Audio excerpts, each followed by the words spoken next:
Hello everyone, welcome back to my channel and welcome back to another one shot. This is Shanmag Omega vs Historical FF. इसमें वही वो शान alpha है और लामाजी omega है, ठीक है। एंड इस स्टोरी का नाम है बिफोर एंड आफ्टर मैरिज। तो स्टोरी कुछ ऐसी है कि जो वीवो शान रहेगा वो पहले भी लैंजन को परेशान करता था और शादी के बाद भी करेगा। उनकी शादी ये तो उनका रिलेशन अच्छा था। एंड दूसरी वजह ये रहेगी एक प्रोटेक्शन या प्रोटेक्शन की वजह से भी उनकी शादी होगी। शादी के लिए वो दोनों मतलब बेबूशान तो ना बोल के भी हाँ उसके दिल में रहेगा, बट लामांगजी का ना ही रहेगा। बट फिर भी उस प्रोडक्शन की वजह से इन दोनों को शादी करनी पड़ेगी। तो आखिर बेबूशान कब तक लामांगजी के पीछे पड़ा रहेगा? ज़्यादा वक्त तक तो नहीं रहेगा ना। कभी ना कभी तो वो इतना ज़्यादा ओवर उसको परेशान करना, ओवर हर चीज़ ओवर करना वो बंद तो करेगा ना कभी ना कभी। तो जो प्रोडक्शन थी ना वो दो प्रोडक्शन थी। एक तो उनकी शादी हो गई, दूसरी प्रोडक्शन जो थी उसके बाद से भी वो शान बदल जाएगा। अभी वो शान लामांगजी को उतना एक्स्ट्रा ये नहीं करेगा, वो कुछ भी नहीं करेगा, बस छोड़ देगा लांजन को उसके हाल पे। और जैसे कि लांजन एक क्लैन है तो वो शुरू से ही विभूषण को यही कहता रखा कि मैं एक क्लैन हूँ तो मुझे गुस्सा नहीं करना चाहिए, मुझे अपने माइंड को, अपने हर चीज़ को कंट्रोल में रखना चाहिए। और विभूषण उसे पहले तो शादी के पहले तो तुम एक ओमेगा हो करके परेशान करता था, बट शादी के बाद वो तुम मेरे ओमेगा हो करके परेशान करता था। बट अब जब वो शान लामाजी को परेशान नहीं करेगा तो क्या लामाजी को कुछ फर्क पड़ेगा क्या? फिर नहीं, क्या लामाजी भी विंग से प्यार करेगा क्या? नहीं। तो ऐसे ही कुछ स्टोरी लाइन है, ठीक है ना। स्टोरी लाइन का मैंने बहुत कुछ मैंने बता दिया, बट तो इसमें सस्पेंस वही प्रोडक्शन ही है एंड और सब कुछ। चलिए देखते हैं। तो स्टोरी का नाम है बिफोर एंड आफ्टर मैरिज। तो let's start the story. Story के स्टार्टिंग में हमें दिखाया जाता है लैन कबीला को, जिसमें लानी बोल रही थी कांगसा अभी तक क्यों नहीं आए। तो बस क्या अंदर चिंगे ने बोलते पता नहीं, शायद वो लोग अभी तक नहीं उठे होंगे। तो बस क्या लानी बोलती हाँ शायद वो लोग नहीं उठे होंगे। तब हमें दिखाया जाता है यहाँ पर लान कबीला पहाड़ों में बसा हुआ है। वो एक पहाड़ों में बसा हुआ एक कबीला है जिसको इंसान सारे लोग क्लाउड रेसेस गुस्सू भी कहते हैं। वो कबीला बहुत ही ज़्यादा अपने में ही मशहूर है, क्योंकि वहाँ के लोग खुद पे बहुत सारी बंदिशों का यूज़ करते हैं। वो वहाँ के लोग 3000 रूल्स को फॉलो करते हैं। ऐसा नहीं कि वो ज़बरदस्ती करते हैं, अपनी मर्जी से करते हैं। हाँ, यहाँ के सब लोगों को पता है कि रूल्स को कब तोड़ना है, कौन सा ऐसा वक्त आएगा जब रूल्स को तोड़ देना है। पर शायद हमारे लामाजी को नहीं पता है कि रूल्स को अगर तोड़ना पड़े तो तोड़ दो, मगर अपनों का दिल तोड़ो वो सही नहीं होता। और लामाजी इसी सोच में बस आगे बढ़ता रहेगा कि उसे रूल्स नहीं तोड़ने हैं, बट इसकी वजह से वो किसी इंसान का दिल तोड़ता जाएगा, ये उसने कभी नहीं सोचा था। तो लान कबीला के 3000 रूल्स फॉलो करना बहुत मुश्किल है, बट अचंभे की बात तो ये है कि वहाँ के लोग 3000 रूल्स फॉलो कर सकते हैं। और अब हमें दिखाया जाता है झरने के पार, क्लाउड रेसेस के बगल में एक झरना है। एक साइड टू साइड आप कह सकते हो, एक झरना है। उस झरने के बीचों बीच एक ना रास्ता है जाने का उस पहाड़ पे। झरने के उस पार एक और पहाड़ है जहां बसा है कुछ लोगों का घर।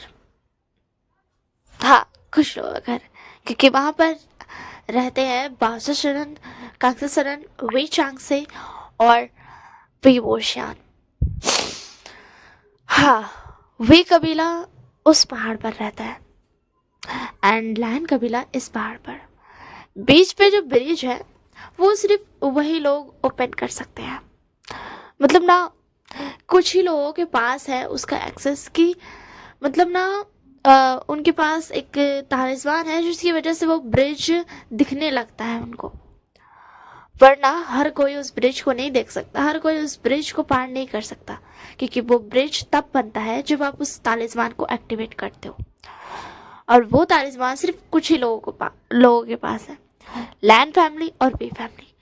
वी फैमिली के चारों लोगों के पास वो तालिस्मान है, और इधर वी चांग से कंगसलन लानी लैन चिंगेजुन और लैन कुरैन लैन शिचेन और लैन मांगशी, बस इन लोगों के पास ही है वो तालिस्मान जिससे वो ब्रिज आ सकता है और आप उस पार जा सकते हो।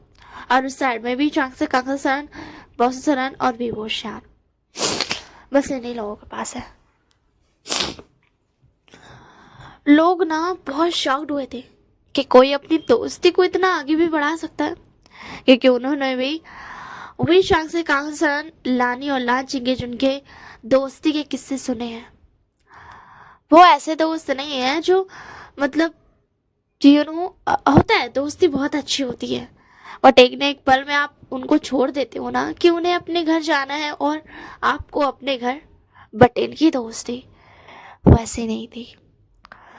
लानी और लान चिंगेजुन उन्हें वी चांग से कांगसलन लानी और लान चिंगेजुन को छोड़ना नहीं चाहते थे, क्योंकि उन चारों ने मिलकर बहुत सारे एडवेंचर्स किए हैं, बहुत सारी जगह गए हैं, अपने टीनेज से वो चारों साथ ही में घूमते आ रहे हैं। पहले तो बी फैमिली वहां नहीं रहा करती थी, ठीक है ना। सच कहूं तो जब वो चारों टीनेज थे ना तब वो मिले थे। वी चांग और कांगसलन यहाँ पर आए थे पढ़ाई करने के लिए, तब किसी को किसी से प्यार नहीं था, बस दोस्ती था। वो तो उन चारों को प्यार हो गया, ये बात अलग है। कांगसलन को वी चांग से पसंद आ गए और लानी को चिंगेजुन, सेम बॉयज की साइड से भी यही था। बट जब वो अपने टीनेज में आए थे ना यहाँ पढ़ने के लिए, तब वो चारों बहुत अच्छे दोस्त बन गए, और लैन कबीला में हमेशा उन चारों को ही कुछ भी काम हो उन्हीं चारों को भेजा जाता था, क्योंकि उन चारों की जोड़ी के सामने बड़े से बड़े ब्लैक स्पिरिट्स हो, कोई बीस्ट हो, कुछ भी हो, कोई नहीं टिक पाता था, क्योंकि वो चारों थे इतने कमाल के। वो चारों ना ही डिफेंस में अच्छे थे, बल्कि वो अपनी तलवारबाजी के वजह से भी जाने जाते थे। पूरी दुनिया में उन जैसा बहादुर कोई नहीं था। हाँ, और भी लोग थे जैसे कि मैडम यू जियांग फामिया और मैडम जिन, और मैडम जिन के हस्बैंड का नाम क्या, जिन ग्वांगशान ने फैमिली ने जो नेमंजे और नियोसैंग के माँ बाबा थे वो थे। वेनचिंग और वेनिंग के माँ बाबा थे, वेन रोहान भी था। बट वो चारों ना नहीं कर पाते थे, वैसा ताकत उनके पास नहीं था। बट सोचने की बात तो ये थी कि कभी ऐसा कुछ हुआ ही नहीं जिससे आपको लगे कि वो अपनी ताकतों का शो ऑफ कर रहे हैं। उन्होंने कभी ऐसा कुछ किया ही नहीं, चाहे वो कितने ही बड़े से बड़े बेस्ट को क्यों ना हरा दे, बट कभी भी उन्होंने उनका ऐसा नहीं रहा कि हाँ हमने ऐसा किया। उन्हें नहीं पसंद था कि कोई उनकी वाहवाही करे, क्योंकि वो जानते थे कि हाँ इंसान अच्छे होते हैं, बट अच्छे इंसानों को भी तो जलन होती है ना। इसका मतलब ये नहीं कि वो बुरे हो गए, उन्हें भी दिल से बुरा लगता है कि वो क्यों नहीं उतना आगे बढ़ पाए, उनके पास क्यों नहीं उतनी ताकतें हैं। वो चारों बेस्ट फ्रेंड्स थे, और साथ में और भी लोग थे, जैसे कि जैंग फैमिली के मैडम यू अपनी फैमिली से आई थी, जैंग फैमिली अपनी फैमिली से, जिन ग्वांगशा अपनी और मैडम जिन अपनी, नी मिंजे और नियोसैंग की माँ बाबा मिस्टर ने और मिसेस ने, और वेन रोहान वेनचिंग वेनिंग के माँ बाबा। वो सब भी थे, और वो सब भी इनके दोस्त थे। हाँ वो दोस्त थे, उनको तो इन्होंने छोड़ दिया कि हाँ अब उन्हें जाना होगा। जब लैन कबीला का पढ़ाई खत्म हुआ तब उन्होंने उन्हें जाने दिया कि हाँ उन्हें जाना होगा, अपने घर जाना होगा। तब चिंगेजुन लानी एक दूसरे से प्यार करते थे, बीचों से कांगसेसन भी, और भी कपल्स थे वहाँ पे जो एक दूसरे से प्यार करते थे, जैसे कि मिस्टर ने मिसेस ने जिन गुआंगशान और मिसेस जिन। मैडम यू जैंग फैमिया और वेंजिंग वेनिंग के माँ बाबा मिस्टर वेन और मिसेस वेन, वो सब भी एक दूसरे से प्यार करते थे और ये भी करते थे, ठीक है ना। तो कपल्स अपना अपना चले गए, सारे कपल्स अपने अपने घर वापस चले गए, एंड वो इन चारों को बता के गए कि हाँ अब हम शादी करेंगे। ये चारों भी करने के लिए तैयार थे शादी, बट इन्हें फील हुआ कि ये एक दूसरे के बगैर नहीं रह सकते। लानी कांगसेसन से इतना ज्यादा घुल मिल गई थी कि वो उनको छोड़कर नहीं रह सकती है, वो अपनी दोस्त के बिना नहीं रह सकती है। कांगसेसन ने बोला कांगसेसन को कि नहीं बेटा ऐसा नहीं होता है, तुम सिर्फ पढ़ने आई थी, अब तुम्हें चलना चाहिए। बट शायद कांगसेसन का दिल नहीं मान रहा था, वो अपनी दोस्त को नहीं छोड़ना चाहती थी, ना ही लानी। यहाँ पर वी चांग्स और चिंगेजुन, वो दोनों लड़कों का दिल बहुत मजबूत होता है, तो उन्होंने भी कोशिश की कि वो भी चले जाए, बट शायद उनका दिल भी उस वक्त नहीं बनना चाहता था ऐसा जिससे वो चारों अलग हो जाए। वो चारों इतनी ज्यादा जिद पड़ा गए कि आखिरकार बौशा शरण ने, और उस वक्त जो लैन कबीला की महान कल्टीवेटर थी, जैसे बौशा शरण वी फैमिली की है, वैसे ही उन्होंने फैसला लिया इन दोनों ने मिलकर कि जो बगल में झरने के बगल में पहाड़ है वहां रहेगी वी फैमिली, और जब भी ये दोनों एक दूसरे से मिलना चाहिए मिल सकते हैं। वो समझते थे कि इन बच्चों को अलग ना ही करे तो बेहतर है। ऐसे तो लोग दोस्ती में दिखते कि हाँ आखिरकार एक न एक दिन आपको अलग होना पड़ता है, बट वो अलग नहीं हुए थे, और शायद ये अच्छा भी था। आखिर क्यों हुए वो अलग? जब साथ रहने का आपके पास मौका है तो अलग क्यों होना। एंड ऐसे ही बना एक और जगह वहां पर, उन पहाड़ों में, उन क्लाउड रेसेस के पहाड़ों में, वहां पर एक और कबीला बस गया। वो लान कबीले में तो नहीं आता था, क्योंकि लान कबीला झरने के इस तरफ था। लान कबीला की रेखा जो थी सिर्फ झरने के इस तरफ थी, और झरने के उस तरफ वीक लैंड की रेखा थी। देखा जाए तो झरना इस बात का गवाह था कि मैंने दो फैमिली को अपने आसपास रखा है। क्योंकि एक तरफ फ्लैन फैमिली थी तो एक तरफ वे फैमिली। किसी ने भी आज से पहले ये काम नहीं किया था कि उन्हें अपने दोस्तों से दूर नहीं होना है, बट पहली बार उन्होंने किया, और शायद कोई और कर भी नहीं पाएगा, क्योंकि शायद उनकी दोस्ती इस हद तक नहीं पहुंच जाएगी कि वो एक दूसरे से अलग रहने से उनकी हालत खराब हो जाए। एक वजह ये भी थी इस काम को अंजाम देने की, क्योंकि जब कांगसेसन और लानी और वे चांगसे और चिंगेजुन ने समझा, उन चारों ने समझा, तो वो सोचे कि हाँ अलग होना ही पड़ता है, यही तो दुनिया का दस्तूर है, ये तो होना ही है। बट उनकी तबीयत खराब होती गई, वो अपने दोस्तों को मिस करते गए, वी चांगसे और चिंगेजुन मिस करते गए कि कैसे वो लड़ा करते थे, तलवारबाजी किया करते थे, एंड बहुत सारी चीजें करते थे। और कांगसेसन और लानी भी सोचा करती थी कि कैसे वो साथ में मिलकर पकाया करती थी, और बहुत सारी चीजें वो लोग तलवारबाजी भी क्या करती थी, बट बहुत सारी चीजें ऐसी थी जो वो साथ में क्या करती थी। और उन चारों को ही हर चीज में अपने दोस्तों को याद आती थी।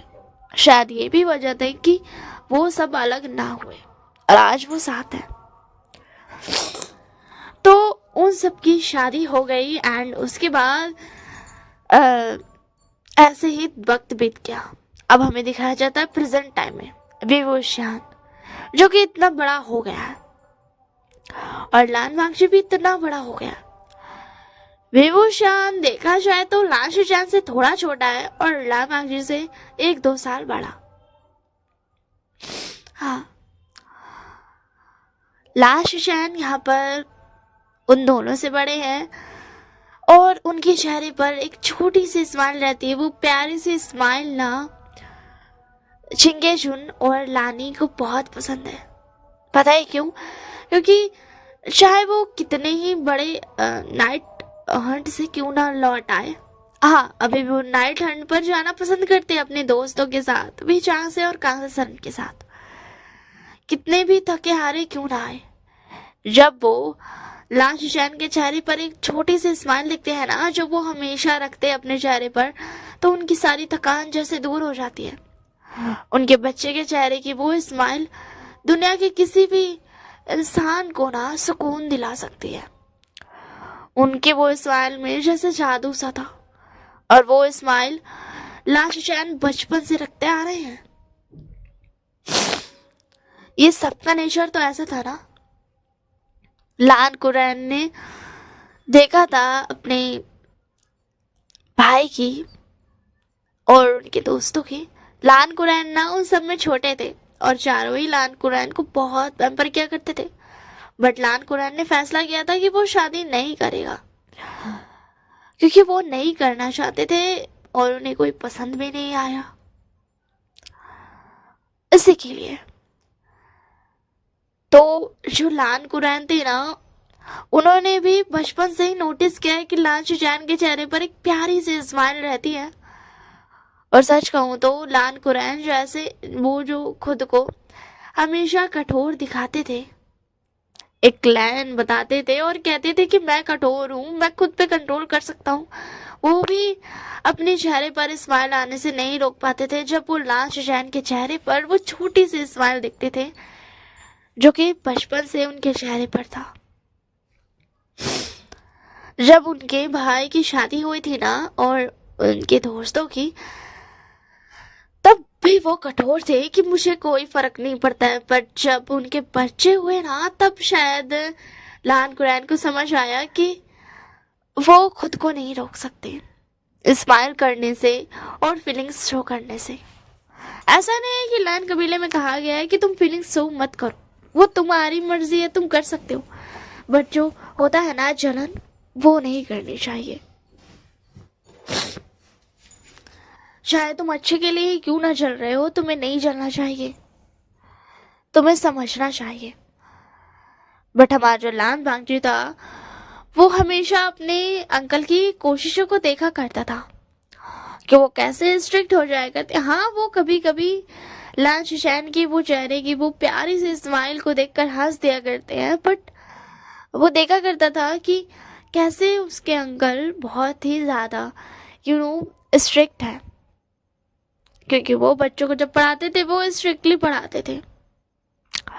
तो लान वांगजी ने भी डिसाइड कर लिया कि वो ऐसा ही बनेगा। अब यहाँ पर हमें पता चलता है जो लान शुचैन थे वो एक अल्फा थे और लान वांगजी एक ओमेगा था। बट फिर भी उसे देखकर कोई कह सकता था कि एक ओमेगा इतना ज़्यादा पावरफुल हो सकता है, क्योंकि लान वांगजी के पास बहुत ही ज़्यादा पावर थी। लान शुचैन को ज़्यादा नाइट हंटों में इंटरेस्ट नहीं था, वो नहीं जाते थे ज़्यादा छोटी मोटी चीज़ों में, पर जब बड़ी बात होती थी तो वो भी जाते थे। लान वांगजी को ऐसा लगता था कि गगा को लड़ाई करने में इंटरेस्ट नहीं है, तो शायद गगा लड़ाई करने में अच्छे भी नहीं होंगे। बट एक बारी जब लान वांगजी गया था, जा रहा था, तब लान शुचैन आए एंड बोला आज कुछ ज़्यादा बड़ी बात हो गई है, मैं भी चलूँगा।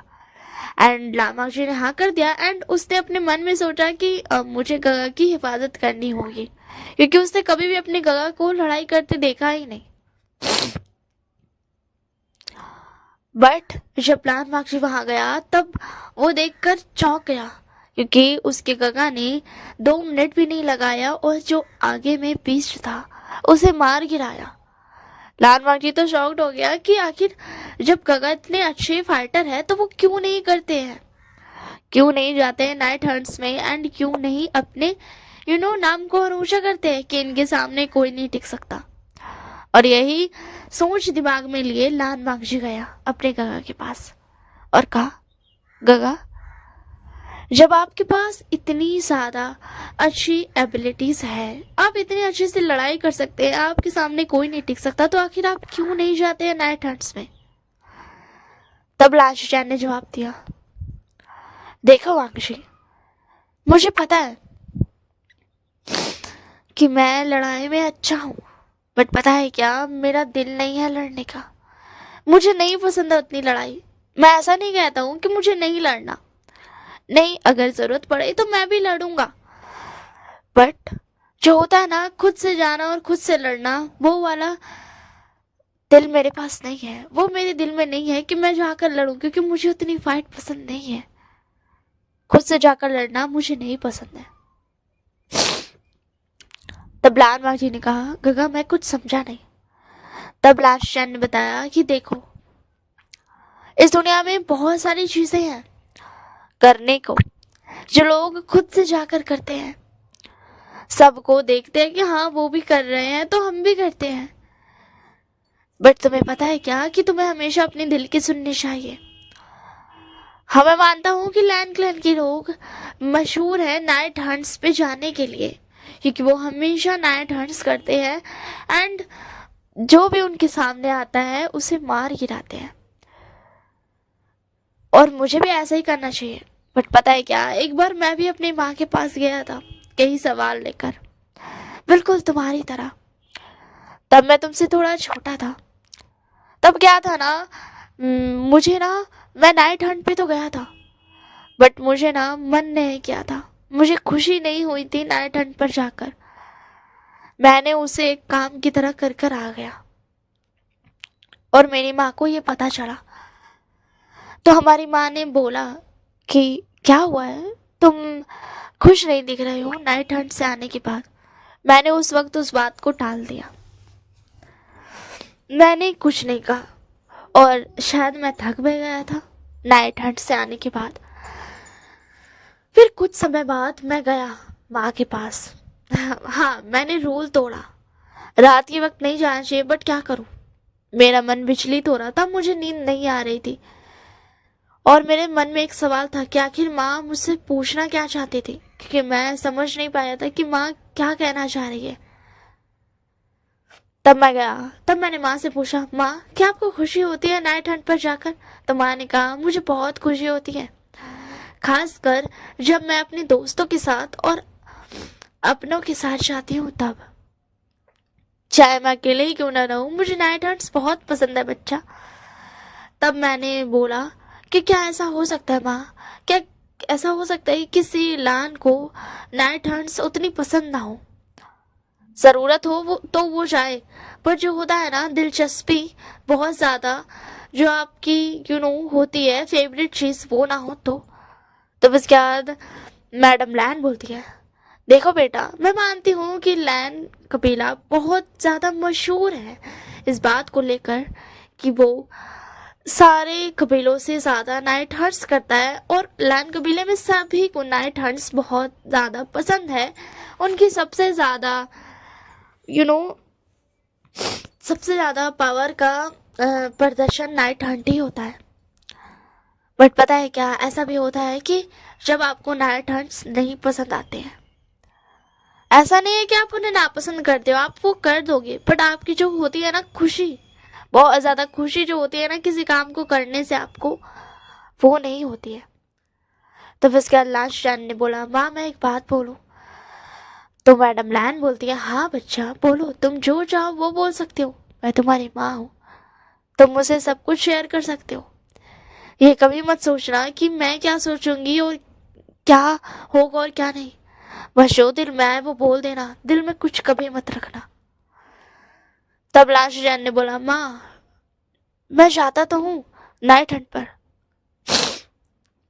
बट मुझे ना वो खुशी नहीं हुई। हाँ, मुझे ये खुशी हुई कि मैं नाइट हंट पर गया और मैंने हरा दिया। बट जब मैंने अपने आसपास लोगों को देखा ना, तो मुझे पता चला कि मैं उतना खुश नहीं हूँ जितना और लोग हैं। और सारे लोगों के चेहरे पर मैं देख सकता था, उनकी आंखों में मैं खुशी देख सकता था कि वो नाइट हंट पर आए और आज भी उन्होंने एक बीस्ट को मार दिया एंड वो घर वापस जा रहे हैं। बाप, मेरी आंखों में वो खुशी नहीं थी, मेरे दिल में उतनी ज्यादा खुशी नहीं थी। मुझे ये खुशी थी माँ कि मैंने मारा और मैच जीता, बट वो खुशी जो उनकी आंखों में दिख रही थी वो नहीं थी। तो मैडम लैन बोलती है, तो क्या हुआ बच्चा, वो खुशी नहीं थी तो फिर इसके बाद लांशियान बोलते, क्या माँ मैं एक लैन नहीं हूँ। तो फिर इसके बाद मैडम लैन बोलती है, नहीं बच्चा, इसका मतलब ये नहीं है, ज़रूरी नहीं है कि हर लोगों को सभी लोगों को वो चीज़ पसंद आए जो और सबको पसंद है। अगर तुम्हें उतनी ज़्यादा खुशी नहीं होती है तो तुम वो काम मत करो, समझ आया? मगर उस काम से हमेशा के लिए भी दूर मत हो जाओ। चलो मैं तुम्हें एक काम देती हूँ। ये बोलकर मैडम लैन ने उनको एक दस्तावेज, एक पेपर से निकाला और इंक लेकर लिखने लगी कि कुछ चीज़ें उन्होंने लिखी एंड फिर उसके बाद वो लांच जैन को दे दिया। लांच जैन ने जब पढ़ा तब उसमें लिखा था कि लांच जैन को अपॉइंट किया जाता है कि जब खतरा बहुत ज़्यादा हो तो उसे जाना पड़ेगा नाइट हंट के लिए, वरना ऐसे वो ना जाए तो भी चलेगा, वो यहाँ रह सकता है। तो फिर इसके बाद लांच जैन ने बोला, माँ इसकी कोई ज़रूरत नहीं थी। तो फिर इसके बाद माँ बोलती है, देखो बच्चा, तुम बहुत ही ज़्यादा स्ट्रांग हो, इसी के लिए सब तुम्हें कहेंगे कि तुम चलो नाइट हंट पर, बट मैं नहीं चाहती थी कि तुम्हें ज़बरदस्ती जाना पड़े। बट तुम्हें तो पता है ना, जब ताकतवर चीज़ें होती हैं तो ताकतवर इंसानों को भी लड़ना चाहिए, इसी के लिए जब भी खतरा बहुत ज़्यादा होगा तब तुम जाओगे, ठीक है? इस दस्तावेज के बाद कोई भी लैन तुम पर ये नहीं कहेगा कि तुम नहीं जाते हो, क्यों नहीं जाते हो, या फिर तुम पर हंसने की गलती नहीं करेगा। हाँ, मैं मानती हूँ कि कोई हंसता नहीं है, हाँ लैन कबीला में कोई नहीं हंसेगा, वो सिर्फ ये कहेंगे कि आखिर क्यों नहीं राजकुमार, बड़े राजकुमार जो है हमारे राजकुमार लांच जैन क्यों नहीं जाते हैं।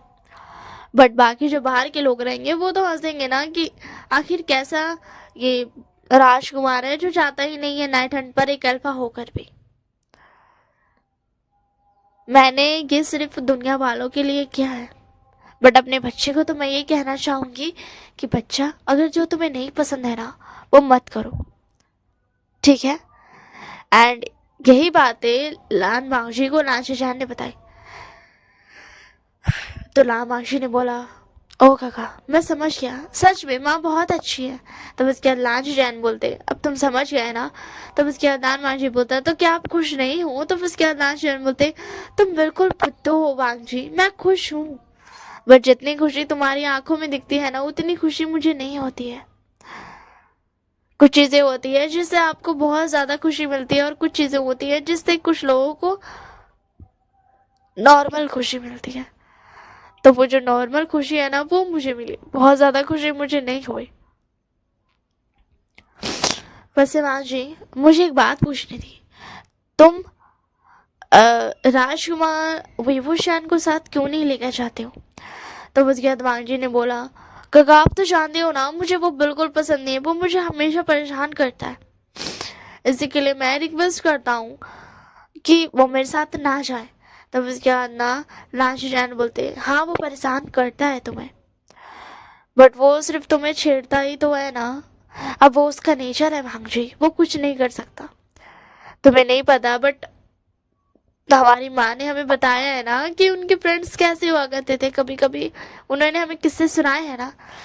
तो उसके बाद वांगजी बोलता, हाँ मुझे पता है, बट विभूषण को समझना चाहिए। तब इसके बाद लांच जैन बोलते हैं, देखो हमारे माँ बाबा की तरह हम भी बहुत ज़्यादा डिसिप्लिन में रहते हैं, शायद उनका ही हिस्सा है जो हम हैं, और विभूषण क्या बोलते हैं, अंकल भी और आंट भी का हिस्सा है, इसी के लिए उनकी उस दिल में तो चुलबुलापन रहेगा ही ना, वो ऐसे परेशान तो करेंगे ही ना, वो कुछ नहीं कर सकते, उनका नेचर ही ऐसा है। तो उसके बाद वांगजी बोलता तो मैं क्या करूं इसमें, मुझे उसके साथ नहीं जाना। तो फिर उसके बाद ना लाशियान बोलते हैं मुझे पता है वांगजी, बट तुम्हें पता है क्या, आंट भी और अंकल भी किसी और पर विश्वास नहीं कर सकते हैं। तुम जानते हो ना, वो बेबूशान को तभी जाने देते हैं जब तुम जाते हो। तब उसके बाद लालमा जी बोलता मुझे पता है गगा, बट तब उसके बाद गगा बोलता है वांग जी तुम 2 बारी से ऐसा ही कर रहे हो, तुम हमेशा ऐसा रिक्वेस्ट करते हो कि बेबूशान को तुम्हारे साथ नहीं भेजना चाहिए, और तुम्हें ऐसा नहीं करना चाहिए वांग जी। तब उसके बाद वांग जी बोलता गगा वो मुझे हमेशा परेशान करता है। तब उसके बाद लाशियान बोलते क्या तुम परेशान होते हो। तब उसके बाद लांजा बोलता नहीं, मैं एक लायन हूँ, मैं नहीं परेशान हो सकता हूँ, मैं अपने गुस्से को, अपनी हर चीजों को काबू में रखता हूँ। तो फिर उसके बाद ना शशान बोलते हैं हाँ मुझे पता है, बट इन चीजों को तब तक ही अपने पास रखना जब तक ये दूसरों को दुख ना दे, और जब तुम्हारा ये ऑरा दूसरों को दुख देना तो उनके साथ सॉफ्ट होने की कोशिश करना। मुझे पता है तुम्हारे दिल के एक कोने में सॉफ्टनेस है, इसी के लिए मैं ऐसा कह रहा हूँ। तब उसके बाद लालमाजी बोलता नहीं होगा, मैं एक क्लैन हूँ तो मुझे स्ट्रिक्ट होना चाहिए। तब उसके बाद लाश बोलते हाँ मुझे पता है तुम्हें स्ट्रिक्ट होना चाहिए बच्चा, बट पता है क्या, कभी भी इतने स्ट्रिक्ट मत होना कि किसी का दिल टूट जाए इसकी वजह से। तो बाजी बोलता मैं कुछ समझा नहीं गगा। तब उसके लाश बोलते छोड़ो रात हो गई है, सोने जाओ। अल्लाह माकजी वहां से चला जाता है। तब लाश बोलते हैं बेहोशान मैं बस यही विश करता हूँ कि कभी भी तुम्हारा दिल ना टूटे, तुम हमेशा वांगजी की इन सारी हरकतों को इग्नोर तो नहीं, टॉलरेट करते जाओ, या फिर बस इन्हें जाने दो, कभी भी वांगजी तुम्हें इतना हर्ट ना कर दे कि तुम्हारा दिल टूट जाए। अब हमें पता चलता है कि लान शिजान जानते हैं कि बेबूशान लान वांगजी से प्यार करता है। शुरू में तो उन्हें भी लगा था कि बेबूशान सिर्फ लान वांगजी को परेशान करता है, बस शायद उन्होंने देख लिया था उस प्यारे से बच्चे के आंखों में अपने भाई के लिए प्यार। एंड अब हमें पता चलता है बेबूशान के बारे में। तब उसके बाद ना मैडम बे बोलती है क्या हुआ बच्चा, तुम इतना ज्यादा उदास क्यों हो। तब उसके बाद बीइंग बता माँ वांगजी ने फिर से ऐसा किया, उसने पिछली बार भी ऐसा किया था और इस बार भी ऐसा ही किया। तब उसके बाद मिसेस बी बोलती है बच्चा कोई बात नहीं ना, तुम भी तो उसे बहुत परेशान करते हो, इसी के लिए वो ऐसा करता है, क्या हुआ। तब उसके बाद बीइंग बोलता मुझे पता है माँ, बट क्या है ना, मुझे नहीं पसंद आ रहा, मुझे नहीं पसंद आ रहा है, मैं वहाँ लैंजा से मिलना चाहता हूँ, उससे बातें करना चाहता हूँ, उसे परेशान करना चाहता हूँ। तब उसके बाद मैडम भी बोलती है हाँ बच्चा तुम परेशान करना बट कभी इतना परेशान मत कर देना कि वो अपनी सहनशीलता की रेखा को पार कर दे। तब इसके बाद भी वो शान बोलता है माँ मैं कभी उसे इतना परेशान नहीं करता हूँ, मैं उसे सिर्फ थोड़ा बहुत ही परेशान करता हूँ, और पता है क्या माँ, वो बचपन से लेकर आज तक इसी बोली पर अटका हुआ है कि मैं एक लैन हूँ तो मुझे परेशान कोई भी नहीं कर सकता। तब उसके बाद कांसीसरन बोलती पता है क्या, तुम्हारी आंट लैन जो है ना वो भी पहले ऐसे ही कहा करती थी, शुरू में जब हम गए थे ना तो मैं तुम्हारी तरह थी, यही कहूँ तुम मेरी तरह ही हो, और ना लानी ऐसा ही करती थी, वो इतनी स्ट्रिक्ट थी कि वो ना एक्सेप्ट सॉरी गाइस मैं यहाँ पे मिस्टेक कर दिया, चिंगेजुन यहाँ पर भी जांग से आते हुए बताते हैं कि चिंगेजुन ऐसा ही थे, वो इतने स्ट्रिक्ट थे ना कि वो मुझ पर गुस्सा करते थे, बट धीरे धीरे उन्हें समझ आया कि मैं जो हूँ ना, मैं उन्हें थोड़ा बहुत परेशान करता हूँ बट मैं उन्हें कितना इम्पोर्टेंस देता हूँ, और फिर हम दोस्त बन गए बच्चा। हाँ, यहाँ पर हमारे वी चांग से और कांसेस रन दोनों ही बहुत ज्यादा बदमाश थे अपनी टीनेज में। लानी भी बहुत ज्यादा स्ट्रिक्ट हुआ करती थी बट उतना नहीं जितना लान चिंगेजुन थे। ठीक है ना। तब उसके बाद मिंग बता, हाँ माँ पता है।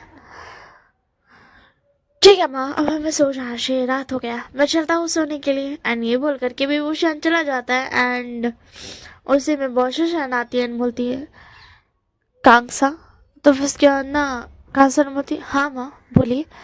तब उसके बाद बॉशा शान बोलती, कुछ कुछ बहुत बुरा होने वाला है।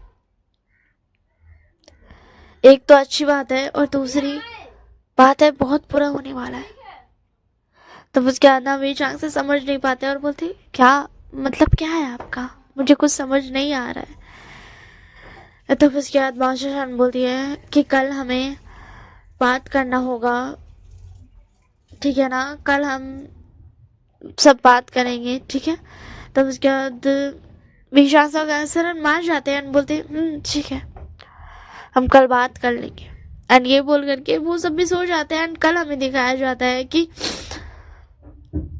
एक हॉल में लान कुरैन, लान शिशैन, लान मांगजी, लान चिकेजुन, लानी और मैडम जो महारानी लैन थी वो है, और महारानी बॉशा शरण और कांसी शरण भी चांग से और विभूषण है। विभूषण अब भी लान मांगजी को परेशान कर रहा है।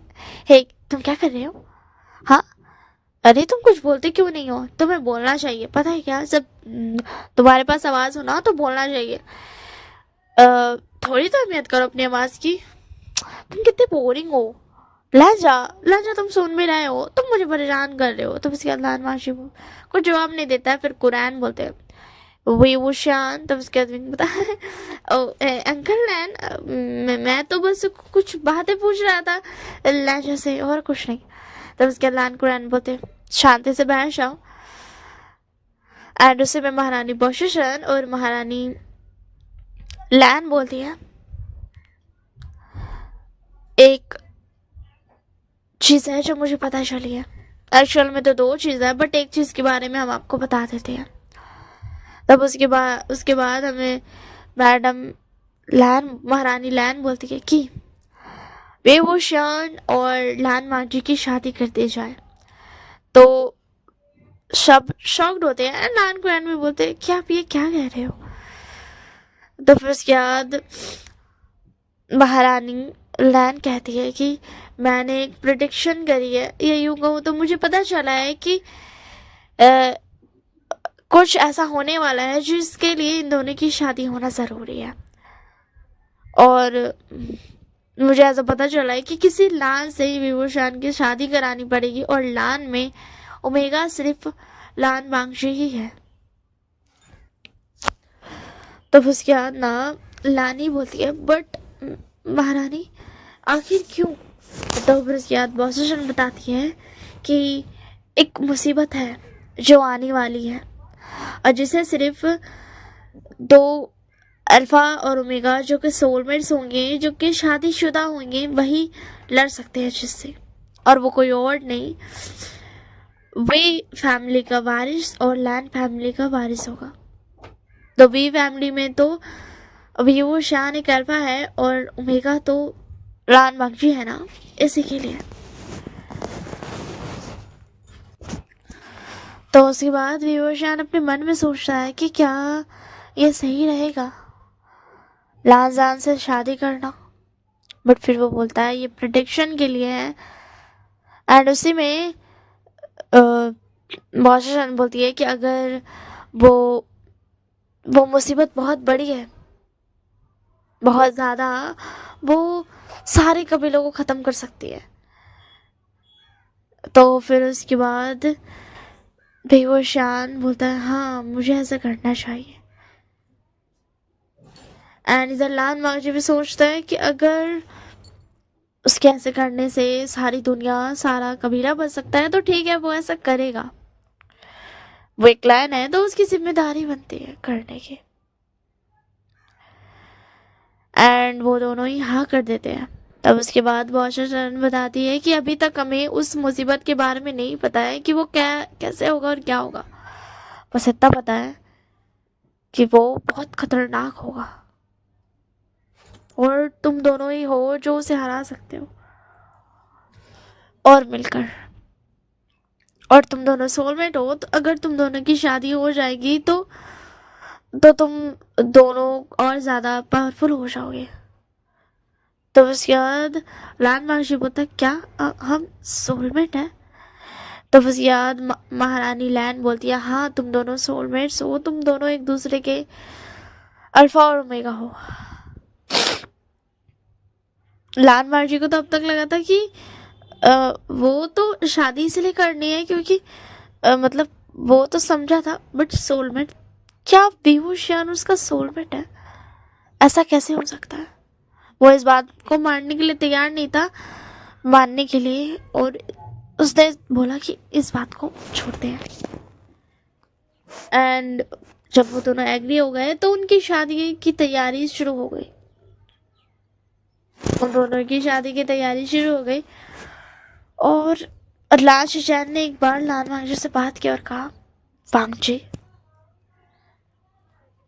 एक बात याद रखना, वो तुम्हारा हस्बैंड है। अब मतलब हो जाएगा तो वो तुम्हारा हस्बैंड हो जाएगा। हाँ मैं मानता हूँ कि वो तुम्हारा हस्बैंड होगा, बट इससे भी पहले ये याद रखना कि वो भी एक इंसान है, उसके पास भी दिल है। और कोशिश करना कि ये जो तुम्हारा रूड और कोल्ड ऑरा रहता है ना, तुम उसे काबू में कर सको, थोड़ा सॉफ्ट बनना उसके सामने। तब उसके अल्लाह माजी कहता है कि काका मैं ऐसा नहीं कर सकता हूँ, मुझसे ये नहीं होगा। तो उसके अल्लाह शेर बोलते अगर तुमसे नहीं होगा तो कोई बात नहीं, बट अगर कोशिश कर सकते हो तो करना। मैं तुम्हें खुद को बदलने को नहीं कह रहा हूँ, बट तुम्हारे दिल में भी एक सॉफ्ट साइड है, तो बस मैं कह रहा हूँ कि उससे भी मतलब तुम उसे शो करना। तो उसके अल्लाह महाजी बोलता है कि मैं कोशिश करूँगा का। एंड ऐसे ही वक्त बीतता जाता है। विभूषण लान वाणी को परेशान करता था कि पहले तो तुम ओमेगा थे इसलिए मैं तुम्हें परेशान करता था, और अब तो तुम मेरे ओमेगा बनने वाले हो, अब तो मैं तुम्हें और परेशान करूंगा। लान वाणी हमेशा अपने मन में यही बोलता था कि वो एक लायन है तो वो परेशान नहीं होगा, उसे कभी कोई परेशान कर ही नहीं सकता। और विभूषण इस बात से अनजान था क्योंकि लान वांगजी की गंगा ने उसे कहा था, इसी के लिए वो विभूषण के मुंह पर नहीं बोलता था, बट उसके दिल में तो वही था ना।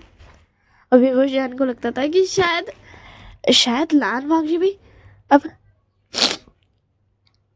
हो चुका है अच्छा, वो बहुत अच्छा हो चुका है। एंड उसके बाद वक्त गुजरता है एंड उन दोनों की शादी हो जाती है। और अब हमें दिखाया जाता कुछ वक्त बाद विभूषण लान वांगजी को बहुत परेशान करता था। शादी के बाद वो हमेशा उसको परेशान करते रहता था। शादी की रात भी उसने बहुत परेशान किया था कि तुम्हें मैं बहुत परेशान करूंगा, तुम मेरे अब ओमेगा बन चुके हो, तुम्हें तो मैं रात भर सोने नहीं दूंगा। बट एंड में विभूषण ने ऐसा कुछ नहीं किया, वो सो गया।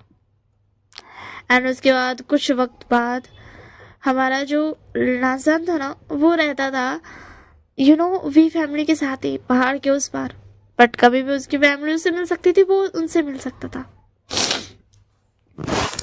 एंड ऐसे ही वक्त गुजरा। कुछ वक्त बाद ना कोई एक लड़की आई जिसे लैंजन नहीं जानता था। अगर जानता भी होगा तो वो उसे पहचान नहीं पाएगा, क्योंकि अगर वो मिला भी था तो उसे बचपन में मिला होगा, क्योंकि जब वो आती है तो वो बताती है कि वो 15 सालों से यहाँ नहीं थी। देखने में ऐसा लग रहा था कि सब बहुत खुश है उसके आने से, जब लान माजी से वो मिली और बोली, हेलो लामाजी, मैं जेशी, तुम्हें मैं याद नहीं? तब लान माजी ने अपने दिमाग पे जोर डाला और सोचा, तो उसे पता चला कि हाँ, जेशी नाम की कोई एक लड़की से तो वो मिला था, बट उसे ना उसका चेहरा याद था ना कुछ और।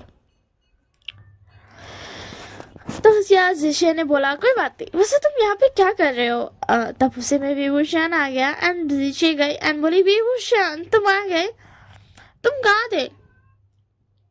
अच्छा हुआ तुम आ गए, तुम्हारी माँ ने बताया कि तुम्हें आने में लेट लगेगा, बट तुम आ गए। एंड ये बोल करके जेशी ने विभूषण को ना गले लगा लिया लान माजी के सामने, मगर लान माजी को कोई फर्क नहीं पड़ा, उसे बिल्कुल भी कोई भी फर्क नहीं पड़ा। उसने तो बस इग्नोर कर दिया उस बात को, उसने ध्यान ही नहीं दिया, उसको कुछ ध्यान ही नहीं था, क्योंकि उसमें उसके दिल में ये था कि मैं क्लैन हूं, इससे कोई फर्क नहीं पड़ना चाहिए। भी फैमिली ऐसे ही है, वो हक करती है किसी को भी, और मैं क्लैन हूं तो मुझे जलना नहीं चाहिए। हाँ, मैं उसका ओमेगा हूं, फिर भी मुझे नहीं जलना चाहिए। वो हर चीजों को रूल्स से ले रहा था, वो हर चीजों को हिसाब लगा रहा था, बस वो नहीं समझ रहा था कि वो किस रिश्ते में है और उसे रिश्ता कैसे निभाना चाहिए। उसे नहीं समझ आ रहा था कि वो क्या गलत करते जा रहा है। वो इतना गलत करता जा रहा है ना, जिसके बाद में वो पछताएगा ना, तो शायद उसके पछतावे का कोई भी कीमत ना हो। एंड उसके बाद ना जीजी उससे मिल रही थी विभूषण से। फिर कुछ वक्त के बाद बहुत जल्दी में महारानी लैन जो थी वो आई। बॉसर ने बोला, क्या हुआ? तो इसके बाद महारानी लैन बोलती है, वो मुसीबत मुझे पता चल गई, अगर हम इन दोनों को अभी भेज देते हैं तो शायद कुछ हो सकता है। जैसे ही महारानी लैन ने ये बोला ना, तो फिर सब चले गए लैन कबीला में, वही हॉल में, एंड बातें होने लगी। उस वक्त शीशे भी मौजूद थी वहीं पर, वो आई तो थी ना। और सच कहूँ तो लैन फैमिली भी उसे जानती थी, क्योंकि वो बहुत ही ज्यादा बहादुर ओमेगा थी। हाँ, वो लैन फैमिली के बराबर नहीं थी, बट वो भी बहुत बहादुर थी। वो नॉर्मली ऐसे ट्रैवल करना पसंद करती थी, इसी के लिए वो यहाँ नहीं थी। और अब आप सोचेंगे कि जबकि मैंने बताया कि वो 15 सालों के बाद आई, तब तो वो भी तो बच्ची होगी ना। तो मैं बता दूं कि जीजी कुछ लोगों के साथ गई थी, और वहीं पर वो बड़ी हुई गरीब लोगों के साथ में, क्योंकि वो जीना चाहती थी उस लम्हे को भी। बचपन से ही उसने फैसला किया था इन सब चीजों का, ऐसे के लिए। एंड उसके बाद जब वो और बड़ी हुई तो वो ट्रैवलर बन गई, एंड आज वो वापस आई थी ये फैमिली में उससे मिलने के लिए। तो अब हमें दिखाया जाता है, बॉसर बोलती है कि हाँ, हमें पता चल गया, हीलिंग माउंटेन में एक स्पिरिट है, स्पिरिट ऑफ हीलिंग माउंटेन। हमें उसे हराना होगा, सॉरी, तुम्हें उसे हराना होगा विभूषण और लान माजी, तुम्हें जाकर उसे हराना होगा। और अब हमें समझ आ रहा है कि तुम दोनों क्यों सोलमेट हो और तुम दोनों को क्यों चुना गया। तो उसके बाद लान माजी बता, हम दोनों सोलमेट है, वो तो हम दोनों सोलमेट है ना, मतलब विभूषण भी ये सोचा कि हम दोनों सोलमेट है, तो इसी के लिए। तब उसके बाद महारानी लैन बोलती है कि तुम दोनों सोलमेट भी इसलिए हो ताकि तुम दोनों से हरा सको, क्योंकि मैंने कुछ बातें ढूंढी है कि जो स्पिरिट ऑफ हीलिंग माउंटेन है वो लोगों को परखती है। सोलमेट्स जो होते हैं ना, जो शादीशुदा होते हैं ना, उनको परखती है कि क्या वो सच में शादीशुदा है, मतलब वो सच में हस्बैंड वाइफ है, वो एक दूसरे को मानते हैं। शायद इसी के लिए तुम दोनों सोलमेट्स हो, ताकि उससे ये मतलब विश्वास दिलाया जा सके कि हाँ, तुम दोनों सोलमेट, मतलब एक दूसरे के हस्बैंड वाइफ हो, तुम दोनों सोलमेट हो, तो तुम दोनों के बीच में प्यार है। एंड उसके बाद महारानी बॉसर बोलती है कि उस स्पिरिट तक पहुंचने के लिए 7 दरवाजे हैं, तुम्हें 7 दरवाजों को पार करना होगा, तब जाकर तुम पहुंच पाओगे उसके पास, एंड तब तुम उसे खत्म कर पाओगे। और पहले दरवाजे को पार करना ही यही है कि तुम्हें दिखाना हो कि हाँ तुम दोनों हस्बैंड वाइफ हो, तुम दोनों एक दूसरे से प्यार करते हो। शायद इसी के लिए तुम दोनों को सोलमेट बनाया क्या है,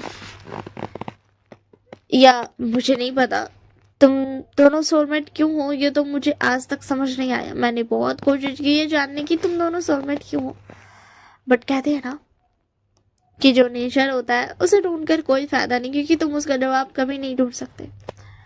जैसे और सब सोलमेट होते हैं वैसे भी तुम दोनों सोलमेट हो। तो उसके बाद बोलता है आप क्यों ढूंढ रही थी मगर। तो उसके बाद महारानी लैन बोलती है क्योंकि सदियों पहले ही सोलमेट्स बंद हो गया था।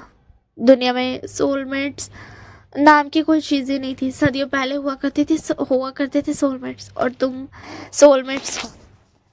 तो इसी के लिए हमें यही लगता है कि तुम उस स्पिरिट को मारने के लिए ही तुम दोनों सोलमेट्स हो। एडम हार्लान मावजी को और क्या ही चाहिए था गलत रास्ता, गलत चीज़ सोचने के लिए। लान मावजी ने सोचा कि अच्छा अब वो समझा कि वो सोलमेट क्यों है विभूषण उसका सोलमेट। लानवाजी ने सोचा कि हाँ इस ब्रेड को मारने के लिए वो सोलमेट है। एंड उसने कह दिया कि तभी तो मैं सोचा करता था कि आखिर विभूषण मेरा सोलमेट कैसे हो सकता है। अब मैं समझा कि वो मेरा सोलमेट क्यों है। तो उसके आदमी बता तुम्हारा कहने का मतलब क्या है लहसान। वांशी जैन रोकना चाहते थे लानवाजी को। उन्हें लगा था कि वांशी समझ गया होगा, बट वो अभी देख सकते थे कि वो कुछ ऐसा करने जा रहा है जिसके बाद उसे पछता कर भी कोई फायदा नहीं होगा। लांशियन बोलते वांशी।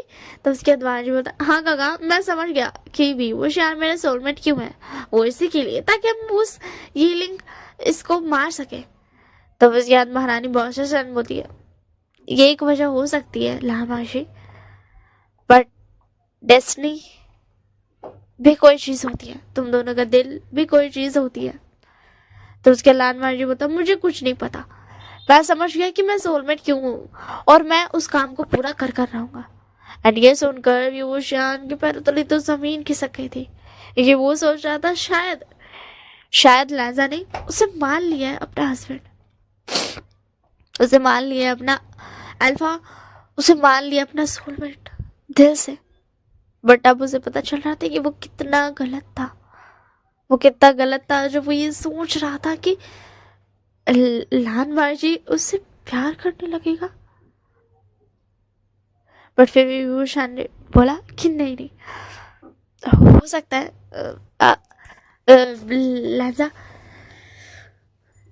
लैजन को पसंद है ना ये सारी चीजें, इसी के लिए वो ऐसा कह रहा है। लाश जान दे सकते थे कि विभूषण के चेहरे पर तो साफ दिख रहा है, बट वो कुछ नहीं कहते, वो चुप रह जाते हैं। और उसके बाद महारानी लैन बोलती है लानबाजी तुमने सही कहा, बट तुम्हें पता है क्या सोलमेट क्या होते हैं। तो उसके बाद लैन से होता नहीं। तब उसके बाद महारानी बहुत सरन बोलती है सोलमेट्स वो होते हैं जो एक दूसरे से इतना प्यार करते हैं ना जितना कि कोई और नहीं कर सकता है। उनके बीच के प्यार में इतनी ताकत होती है ना कि वो पूरी दुनिया को खत्म करने की ताकत रखते हैं। तो उसके अल्लाह मर्जी बोलता क्या ऐसा है। ओ समझ गया मैं, वैसे हम कब जाने वाले हैं। तभी विभूषण ने बोला देखा मैं जानता ही था लहजा ऐसा ही है, उसे तो बस उस स्पिरिट को मारना है, इसी के लिए तो वो ऐसा कर रहा है। मैं भी ना कुछ भी सोचता हूँ। एंड ये बोल करके शायद विभूषण खुद के दिल को ही समझाना चाहता था कि नहीं तुम्हें नहीं तोड़ा है लहजा ने, तुम्हें नहीं तोड़ा है। वो तो लहजा खुश है क्योंकि वो किसी स्पिरिट को मार पाएगा ना, healing spirit of healing mountain को मार पाएगा, तो वो खुश था इसी के लिए। बस शायद विभूषण के दिल के किसी कोने को ये बात पता थी कि वो टूट चुका है, चाहे विभूषण जितना भी उसे समझाने की कोशिश करे कि नहीं ऐसा कुछ नहीं है, मगर वो टूट चुका है। तो उसके बाद जीजे बोलती है तो क्या तुम चले जाओगे। मैं तुम्हारा वेट करूँगा विभूषण, सॉरी करूँगी विभूषण। तो विंग बोलती व्हाट, विंग बोलता है कि हाँ जी मुझे जाना होगा। तो देखो ना तुम इतने साल बाद आई हो, बट तुम्हें मेरे लिए वेट करना होगा। तो उसके बाद भूषण बोलती है तुम्हें सिर्फ 7 दिन तक ही वक्त लगेगा और 8वें दिन में तुम वापस आ जाओगे। तो उसके बाद विंग पता क्या मतलब। तो उसके बाद महारानी लैन बोलती है कि 7 दरवाजों को पार करने के लिए 7 दिन लगेंगे। एक दरवाजे को तो तुम आज ही पार कर दोगे और बाकी बचे 6 दरवाजे, उसके बाद तुम उस स्प्रिट को मार सकते हो। तो उसके बाद ना लैन मोक्षी तो बहुत खुश हो जाता है और विभूषण भी खुश था। वो खुश था, ऐसा नहीं है कि वो खुश नहीं था, वो खुश था। उसे भी बहुत पसंद था ये सारी चीजें, बस शायद उसके दिल के एक कोने में एक डर भी था, एक डर, एक ऐसा डर जिसे वो फील नहीं करना चाहता था। एंड ऐसे ही वक्त गुजरता है एंड लहसन तो बहुत खुश था। वो तो जल्दी जल्दी सारे सामान समेट रहा था। पहली बार लाशिशान ने अपने भाई को ऐसा देखा था, अपने छोटे भाई को। बट लाशिशान के दिल में भी एक एक एक तरफ तो ऐसा था ना कि शायद उसका भाई सब कुछ गलत ना कर दे, वो किसी का दिल ना तोड़ दे, उन्हें डर था। बट फिर उन्होंने सोचा कि नहीं नहीं, उसका उनका भाई इतना भी ऐसा नहीं है, वो ऐसा नहीं करेगा। एंड उसके बाद वक्त हो गया, फिर सबने लाल मार्जी और विभूषण को अलविदा किया। फिर वो दोनों चले गए। लाल मार्जी ना खुश था, वो आज विभूषण से बातें भी कर रहा था और बोल भी रहा था कि हमें सब कुछ अच्छे से करना पड़ेगा, हमें अच्छे से दिखाना पड़ेगा कि हम एक दूसरे से प्यार करते हैं।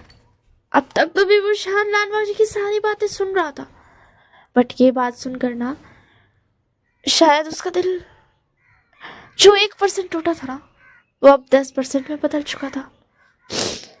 सॉरी वो अब 20% में बदल चुका था। 10 नहीं 20% में बदल चुका था। कि क्या लहजा उसे ये कह रहा है।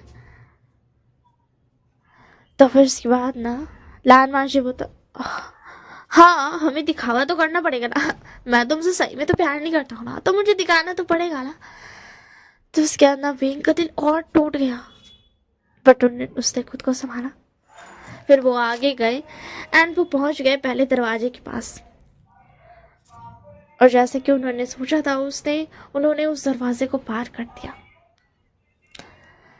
एंड जैसे जैसे वो उन दरवाजों को पार कर रहे थे ना, विभूषण का दिल टूटता जा रहा था, क्योंकि वो देख सकता था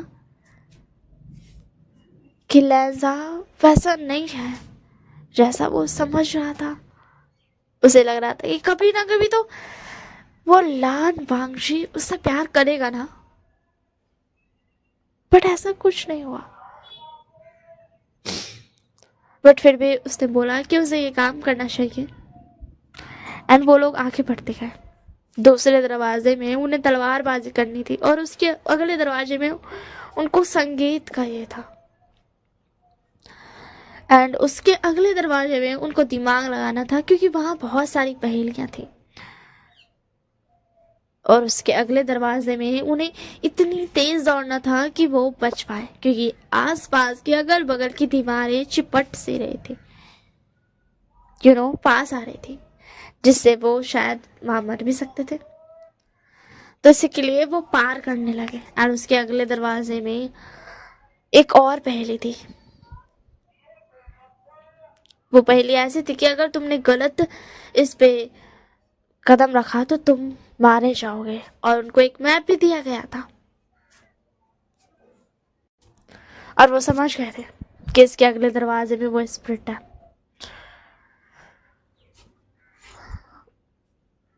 लान मार्जी उस मैप को बहुत अच्छे से समझने लगा, विभूषण भी समझ रहा था। वो दोनों नहीं समझ रहे थे। और उस बार वो स्प्रिट, उसे पता था कि उसका अंत आ चुका है, बट वो खुश खुश थी।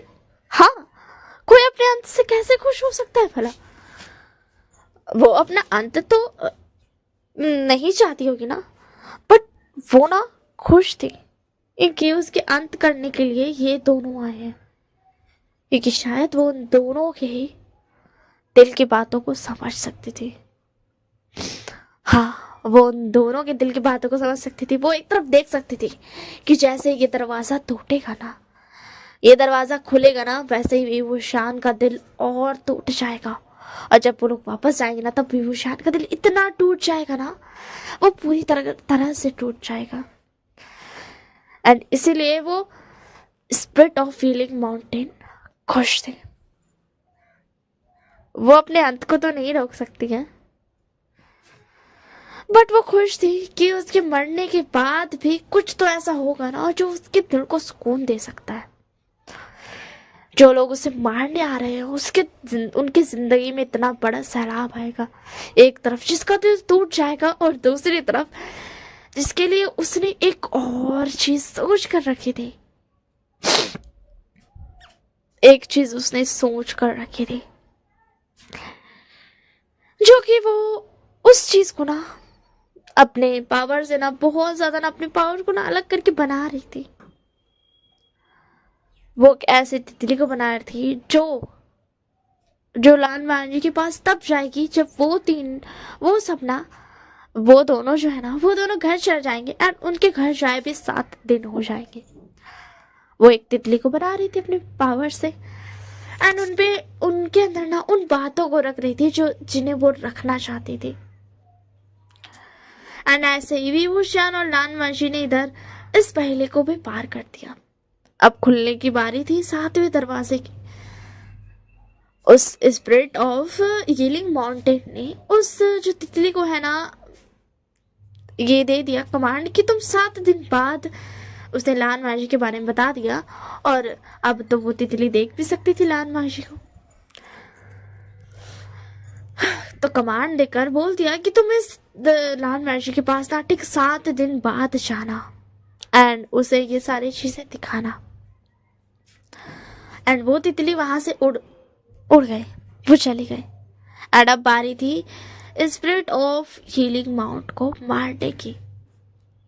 और ऐसे ही स्पिरिट ऑफ हीलिंग माउंट तो कमजोर हो ही गई थी, और क्योंकि 7 दरवाजों का मतलब उसके 7 हिस्से, उसके ताकत का जो 10 हिस्सा है उसमें से 7 हिस्सा उसका हट चुका है। वो 10 हिस्सों की ताकतों से बनी हुई है, वो 10 ताकतों से बनी हुई है, जिसमें से 7 ताकत उसकी छिन गई है और 1 ताकत उसकी लग गई इस तितली को बनाने में। और अब बची 2 ताकत, जिन्हें हराना उन दोनों के लिए बहुत आसान था। एंड फिर लाल मांझी और विभूषण दोनों लड़ने लगे। दोनों ने उस स्पिरिट ऑफ हीलिंग माउंट को मार दिया, बट लाजन, विभूषण तो नहीं बट लाजन देख सकता था कि वो स्पिरिट स्माइल कर रही है। ये देखकर लाजन को बहुत अजीब सा महसूस हुआ, बट उसने इस बात को जाने दिया। एंड उसके बाद जब भी वो शान ने लाल मांझी का हाथ पकड़ा ना, और तो जल्दी से लाल मांझी ने हटा लिया और बोला तुम ये क्या कर रहे हो, तुम मेरा हाथ क्यों पकड़ रहे हो। तब उसके बाद बोला मैं बस देख रहा था, तुम ठीक तो हो ना। तब उसके बाद लाल मांझी बोला हाँ कोई बात नहीं, और अब ये सब करने की कोई ज़रूरत नहीं है, समझ में आ गया ना, हमने उस स्पिरिट को मार दिया है, तो अब इन सब चीज़ों की कोई ज़रूरत नहीं है। तो उसके बाद फिर बता क्या मतलब तुम्हारा लहजा। तो लहजा बता मुझे पता है हमें ये सब चीज़ें करने की ज़रूरत थी, जब तक हम इसे मार नहीं देते हमें इसे दिखाना था, तो अब हमें कोई ज़रूरत नहीं है ये सब चीज़ों करने की, मतलब ये सब चीज़ें करने की, हमने इसे दिखा दिया और ये अब मर चुकी है, तो दैट्स व्हाई। तो उसके बाद भी बता तो अब तक जो तुमने किया वो सब दिखावा था लहजा। तो लहजा बता हाँ। तो उसके बाद बता मतलब जो तुम तलवारबाजी में हम दोनों साथ में लड़ रहे थे वो दिखावा था। तो उसके बाद लाल मांझी बोलता हाँ। तो उसके बाद विभूषण बोलता मतलब जो तुम मेरा हाथ पकड़कर उस दीवारों के पार ले गए जो धीरे धीरे एक दूसरे के पास आती जा रही थी। वो एक दिखावा था। तो उसके बाद लाल मार्शी बोलता हाँ। एंड तब आखिर में विभूषण ने बोला जो तुमने अभी अभी पहली बार की, जिसमें तुम मेरा हाथ पकड़कर मुझे सही रास्ते पर ला रहे थे, वो सारी पहेलियां जिनमें तुमने मेरा हाथ पकड़ा ताकि हम खो ना जाए, और अभी जो तुमने मेरे साथ मिलकर इस स्प्रिट को मारते वक्त मेरा हाथ पकड़ रखा था, वो सब क्यों था लहजा? तो लहजा बता वो सब इसीलिए था क्योंकि यही रूस है। तुमने नहीं सुना था, हमें हमेशा दिखाते रहना है कि हम दोनों सोलमर्स, हम दोनों एक दूसरे से प्यार करते हैं। तो उसके विभूषण बता बस। तो लाल मार्शी हो गया सारा काम, क्या अब हम चले? तो उसके अंदाज बता हाँ चलो। एंड उसके बाद ना लाल मार्शी को समझ नहीं आता कि उसने किस विभूषण को खो दिया है। वो नहीं पहचान पाया था कि वो विभूषण नहीं है जो उसे हमेशा परेशान किया था, क्या करता था, जो हमेशा उससे थोड़ा थोड़ा करीब आने की कोशिश करता था। वो विभूषण नहीं है। लाल मार्शी की इस बात को नहीं समझ पाया और वो दोनों घर आ गए। और लाल शान को जिस चीज का डर था ना वही हुआ। वो देख सकते थे विभूषण का बदला हुआ रूप। वो समझ गए कि जो वो चाहते थे ना कि उनका भाई ना करे, वही काम उनके भाई ने कर दिया। उसके भाई ने विभूषण के दिल को तोड़ दिया। मगर लाशशान कुछ नहीं कर सकते थे। वो गए और विभूषण को बोला विभूषण। तब उसके बाद बोला क्या हुआ शिशान का? तब उसके शिशान बोलते मुझे माफ कर देना। तो उसके बाद विंग बोलता क्यों आप माफी क्यों मांग रहे हो? तो फिर उसके बाद ना शिशान बोलते मैं नहीं बचा पाया तुम्हारे दिल को टूटने से। एंड इतना ही कहना ही हुआ था कि उससे मैं शीशे आ गए। विंग तुम आ गए, पता है मैंने तुम्हारा कितना वेट किया। ये 7 दिन बिताना बहुत मुश्किल था तुम्हारे बगैर। एंड उसके बाद ना वो आकर ना गले लगा लिया उसने।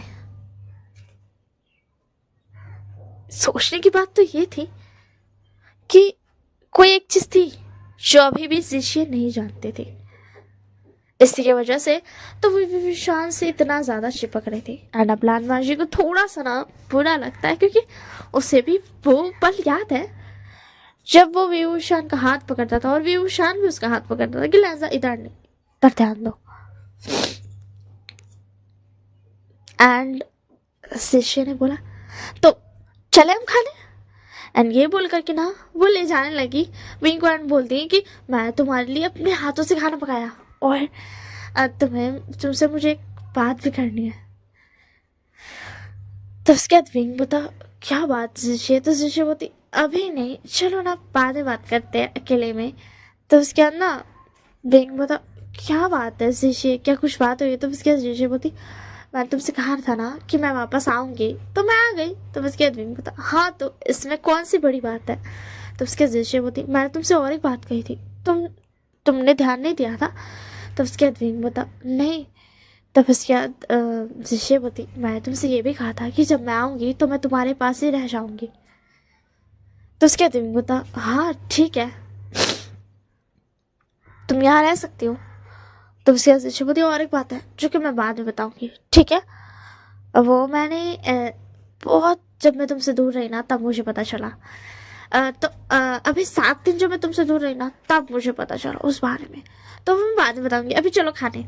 एंड ये बोल कर कि ना शिष्य उसको लेके जाने लगी। तो उसके बाद ना लाल मार्शी भी जा रहे थे क्योंकि उसको पता था कि उससे अब अपने भी फैमिली की अब उसका घर है तो उसे वहां जाना। तो उसके शिष्य होती कि लाल मार्शी हमारे साथ क्यों जा रहा है विंग? उसके दिन बता। तो उसके अंदाजा बताओ क्या हुआ, क्या मुझे यहाँ रहना है? किसी ने मुझे बताया नहीं। तो उसके कांसन बोलती नहीं बच्चा, हमने ऐसा कुछ नहीं सोचा। वो हमारे घर ही तो जाएगा ना। तो उसके जैसे बोलती क्यों, वो हमारे घर क्यों जाएगा। तो उसके बाद ना विंग बता, क्या तुमने सुना नहीं था जिशे जो हम हॉल में बात कर रहे थे। तो उसके जिशे बोलती नहीं, मैं वो कुछ नहीं सुन पाई क्योंकि मैं कुछ सोच रही थी। तो उसके बाद विंग बता, अच्छा तुम कुछ सोच रही थी, ठीक है। वैसे लामाशी, अगर तुम्हें अपनी फैमिली के साथ कुछ वक्त बिताना है तो तुम कुछ वक्त बिता लो पहले, फिर उसके बाद तुम आ सकते हो। और लैंसन हाँ बोल देता है एंड वो रुक जाता है। और उसके अंदर जिशे चली जाती है एंड ना बेबूशान या कोई भी ना जिशे को बताता ही नहीं है क्योंकि उनका कोई ध्यान ही नहीं जाता, क्योंकि वो तो अभी लान माशी और बेबूशान के इसमें थे ना कि वो दोनों आ गए हैं, उनका ठीक है तबियत एंड ऑल के बारे में तो उन्होंने कुछ ध्यान ही नहीं दिया। एंड नेक्स्ट डे जब हुआ ना, दूसरा दिन जब हुआ ना, तो जिशे के साथ ना बेबूशान, मतलब जिशे भी साथ ही आई थी क्योंकि उसे भी लायन क्लैन देखना था इसी के लिए। एंड उसके बाद ना वो आए ना, तो उसके बाद लान मार्जी आ गया वे फैमिली के पास, क्योंकि वे फैमिली भी आई थी इसी के लिए।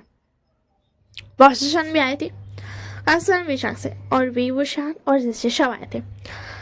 तो उसके बाद ना वो सब आ गए। तो उसके बाद ना लान मार्शी आया एंड ना उनको बो किया। तो उसके जिशे ने कोई ध्यान नहीं दिया क्योंकि ऑब्वियसली बात है यार, वो बड़े हैं तो उनको बो करना बनता है। एंड फिर उसके बाद ना लैंसन ने बोला कि हाँ अब मैं तैयार हूँ जाने के लिए, अब मैं मिल चुका हूँ अपनी फैमिली के साथ। तो उसके बाद विंग बोता ठीक है। तो उसके शिष्य बोती मुझे कल भी नहीं बताया, ये आखिर तुम्हारे साथ क्यों रहेगा बेबूशान विंग। तो फिर उसके बाद ना लामा जी बता तुम्हें नहीं पता। तो उसके बाद शिष्य बोती नहीं। तो उसके बाद शिष्य बोती मैं तो और एक बात भूल गई, मैंने तो तुमसे बात ही नहीं किया बेबूशान, तो मुझे बात करनी थी, मुझे बात करनी थी ना कि अब मुझे तुमसे शादी करनी है। तुम जो 7 दिन में थे ना तब मुझे पता चला कि मैं क्यों तुमसे बेताब रहती थी मिलने के लिए, और मुझसे और बर्दाश्त नहीं हुआ एंड मैं तुमसे मिलने आ गई। एंड तुम जो 7 दिन नहीं थे ना तब मुझे पता चला कि ये जो बेचैनी थी ना वो प्यार था। तो उसके विंग बोता शिशे तुम ये क्या बोल रही हो। तो उसके शिशु बोती सच में मजाक से उठ के। तो उसके अंदर कंसर्न मत शिशे ये पॉसिबल नहीं है। हाँ तुम उसे प्यार करती हो, कि हम समझते हैं, हम उसे डिसरिस्पेक्ट नहीं कर रहे हैं, बट तुम्हारी शादी नहीं हो सकती। तो उसके शिशु बोती क्यों बेबूशान, मैं उसके लिए परफेक्ट हूँ। मैं जानती हूँ विंग मुझसे प्यार नहीं करता है, बट फिर भी मैं उसके लिए परफेक्ट हूँ। मैंने खुद को बहुत स्ट्रांग बनाया है ताकि मैं उससे शादी कर सकूं। तो उसके बाद विंग बता जिशे ऐसा पॉसिबल नहीं है। तो उसके अंदर जिशे बोलते क्यों पॉसिबल नहीं है। तो उसके बाद विंग बता मेरी शादी हो चुकी है जिशे। तो जिशे बोलती ओह अच्छा तुम्हारी शादी हो गई, अब तो मैं कुछ भी नहीं कर सकती हूँ, बट क्या मैं तुम्हारे साथ रह सकती हूँ, मुझे तुमसे दूर नहीं जाना। डोंट वरी मैं प्यार करती नहीं रहूंगी, तुम तो जानते हो मुझे मैं कितनी खुश मिजाज लड़की हूँ, बट हाँ मुझे तुम्हारे साथ वैसे ही रहना जैसे मैं फ्रेंड्स बन के रहती थी, ठीक है ना।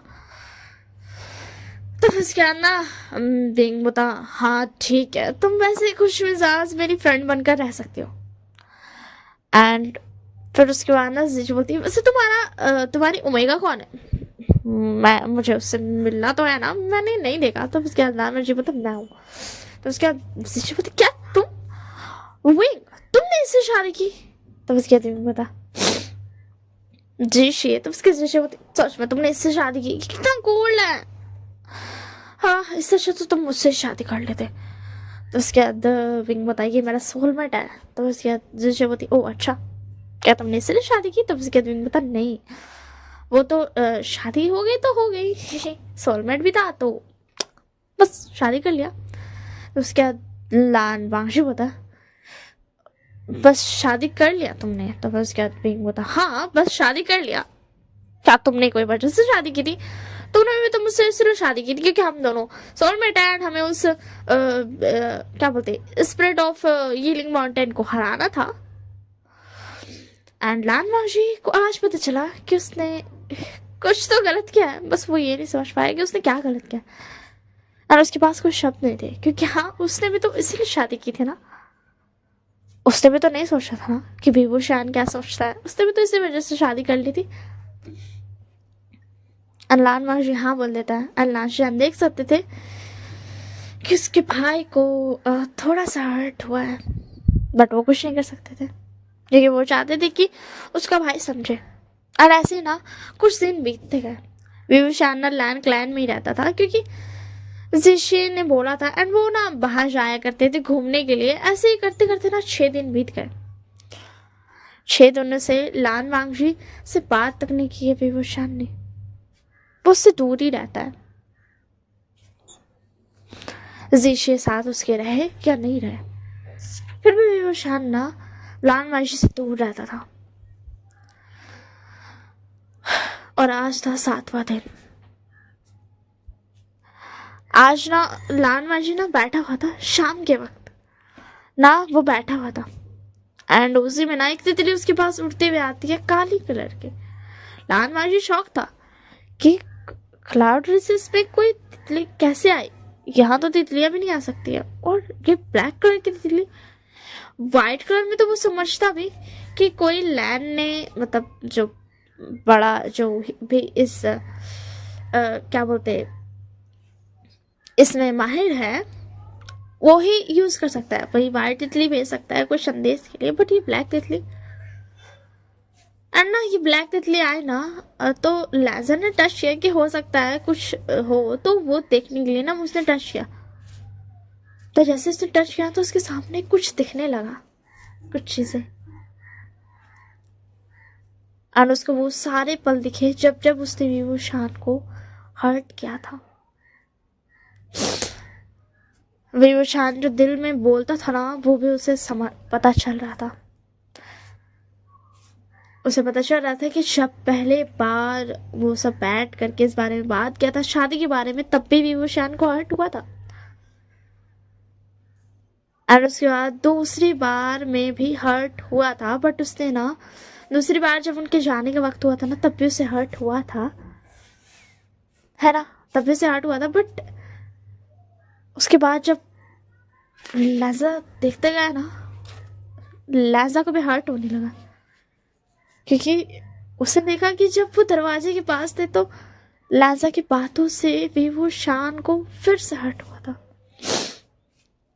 मगर फिर उसने देखा कि जब वो 7 दरवाजे पार कर रहे थे ना तब विभूषण शायद खुश था।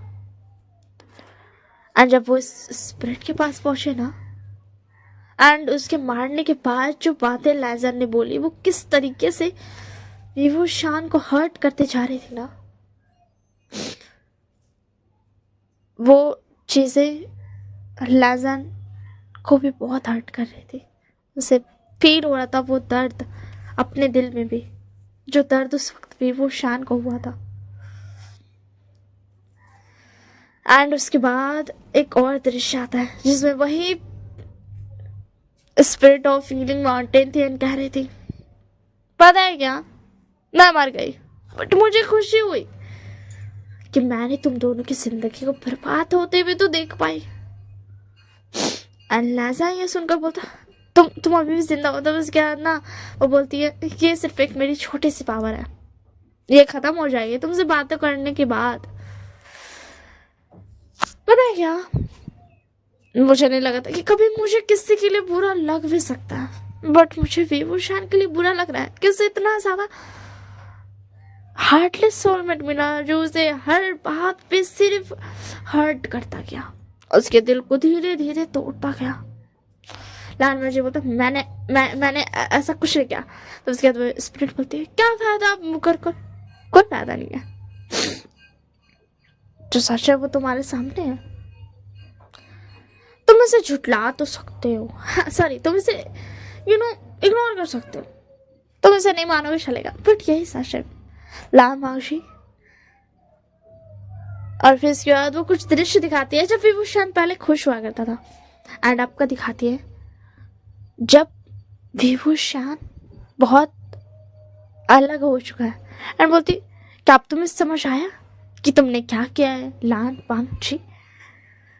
एंड अब हमें दिखाया जाता वो सारे पल जब विभूषण परेशान करता था। वो जब शुरू में मिला था ना तो वो यहाँ पर ना पढ़ रहा था, और वो हमेशा ना लाल माँ जी को ना ऐसे छोटे छोटे ना चिट्स में ना लिख लिख कर ड्राइंग्स बनाकर दिया करता था। और जब उसे पनिशमेंट मिलती थी ना तो सुपरवाइज करने के लिए लाल माँ जी रहता था। तो एक दिन ना विभूषण ने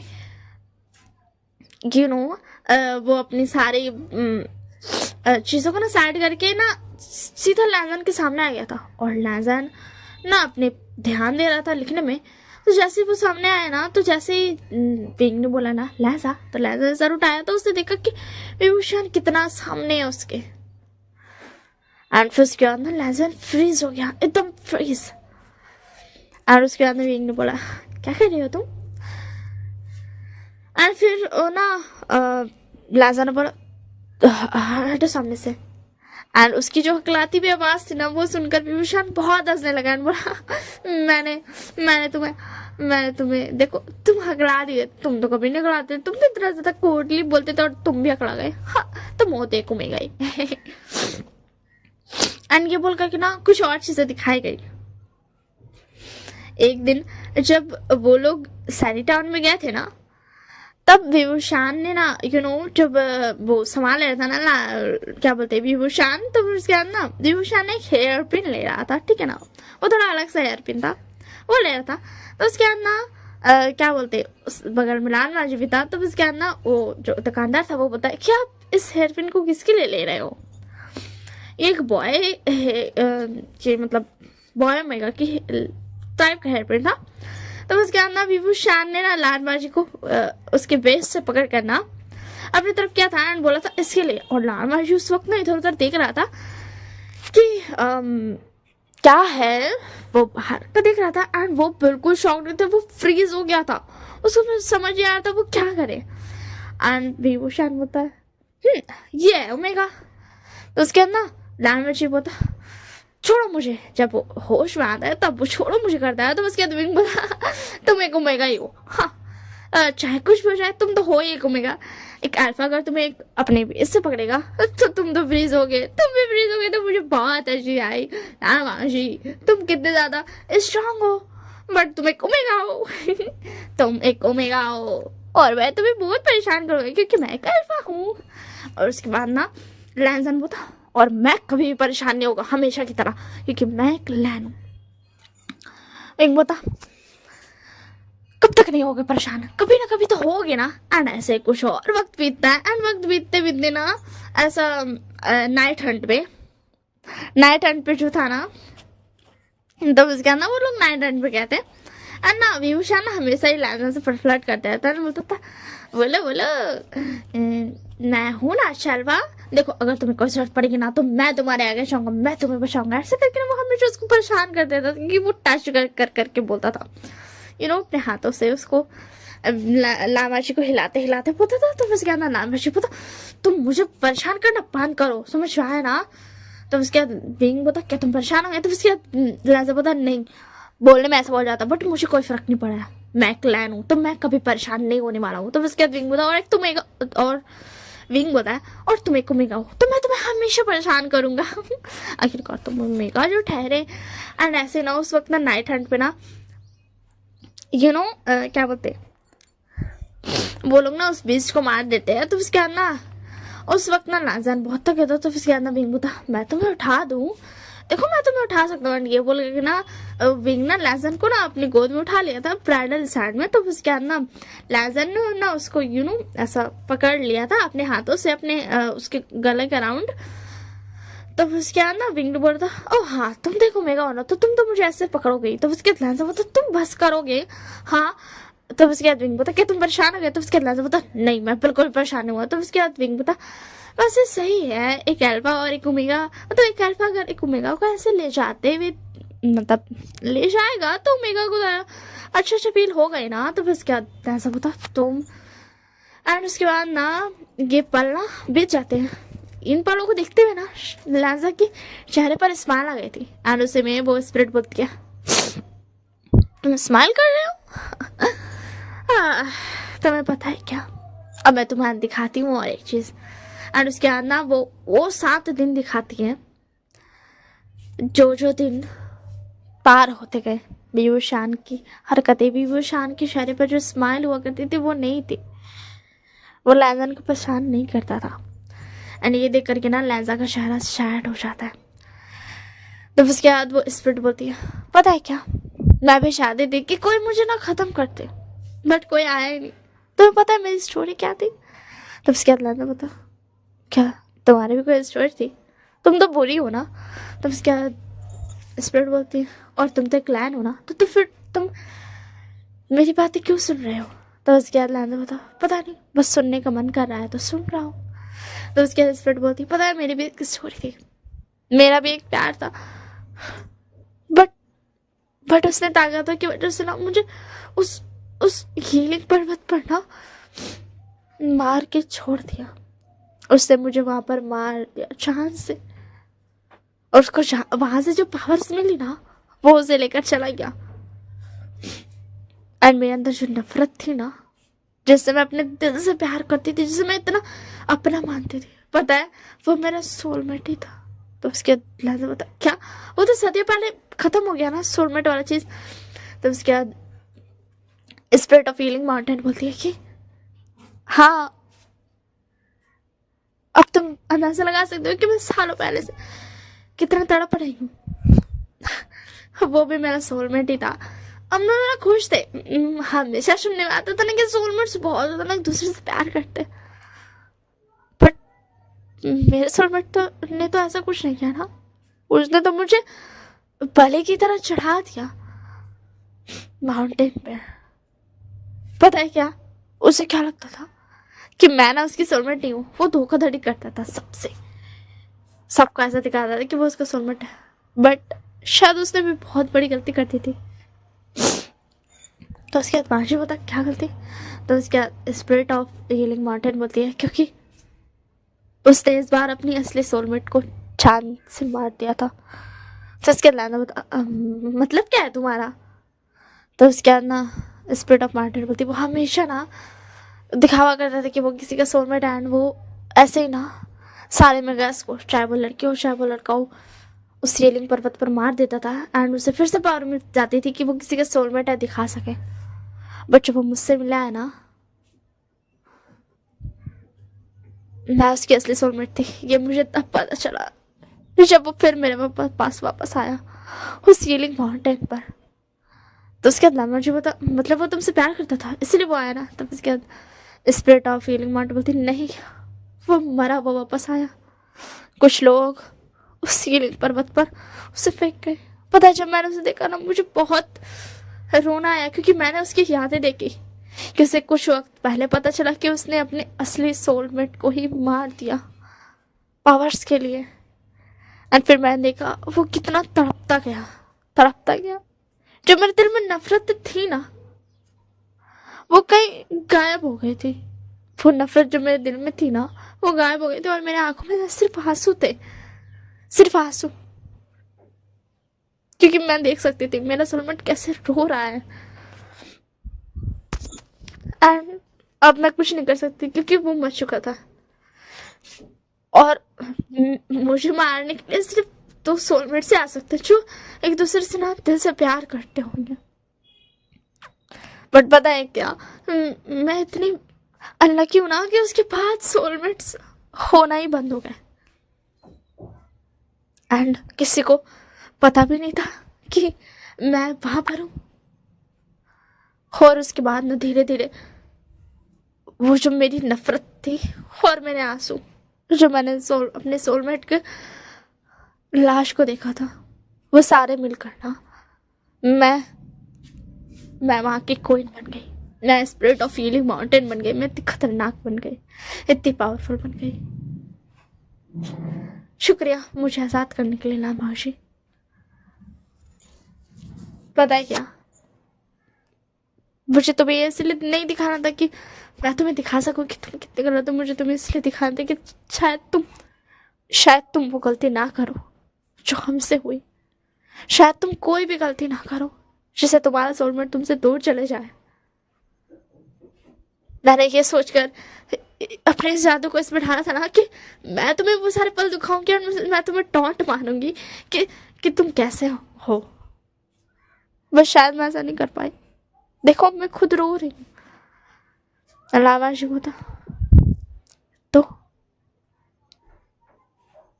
अब तुम कहाँ जाओगे? तो उसके बाद वो स्पिरिट ऑफ हीलिंग माउंटेन बोलती है कि अब मैं मुक्त हो जाऊंगी। अब मैं मुक्त हो जाऊंगी और शायद मैं फिर से अपने सोलमेट को ढूंढ पाऊँ, शायद मैं फिर से उस इंसान को ढूंढ पाऊँ। और इस बार ऐसा कुछ नहीं होगा, इस बार ऐसा कुछ होने ही नहीं दूंगी मैं। तो उसके बाद लैन से बता, मैं तुम्हें ब्लेसिंग देता हूँ कि तुम्हारा वो सोलमेट भी दिल का बहुत अच्छा होगा तुम्हारे लिए और तुम भी। शायद तुम दोनों जैसे भी हो, पर तुम दोनों एक दूसरे से मिलने के बाद सिर्फ तुम दोनों हो जाओ। मतलब तुम सही हो जाओ, अगर तुम गलत भी हो तो उसके स्पिरिट ऑफ माउंटेन बोलती है कोई फायदा नहीं है तुम्हारी ब्लेसिंग का। तो उसके अल्लाह में जो बोलता फायदा है क्योंकि मैं एक लैन हूँ, ऊपर से मेरे पास मेरा सोलमेट है और मैं एक पावरफुल ओमेगा हूँ, तो शायद फायदा है। एंड स्पिरिट ऑफ माउंटेन बोलती मैं आशा करती हूँ कि काम कर जाए, शुक्रिया। एंड ये बोल के ना वो स्पिरिट ऑफ माउंटेन चल जाती है और जैसे ही वो गायब होती है ना तो लामा जी की आंखों से आंसू गिर जाते हैं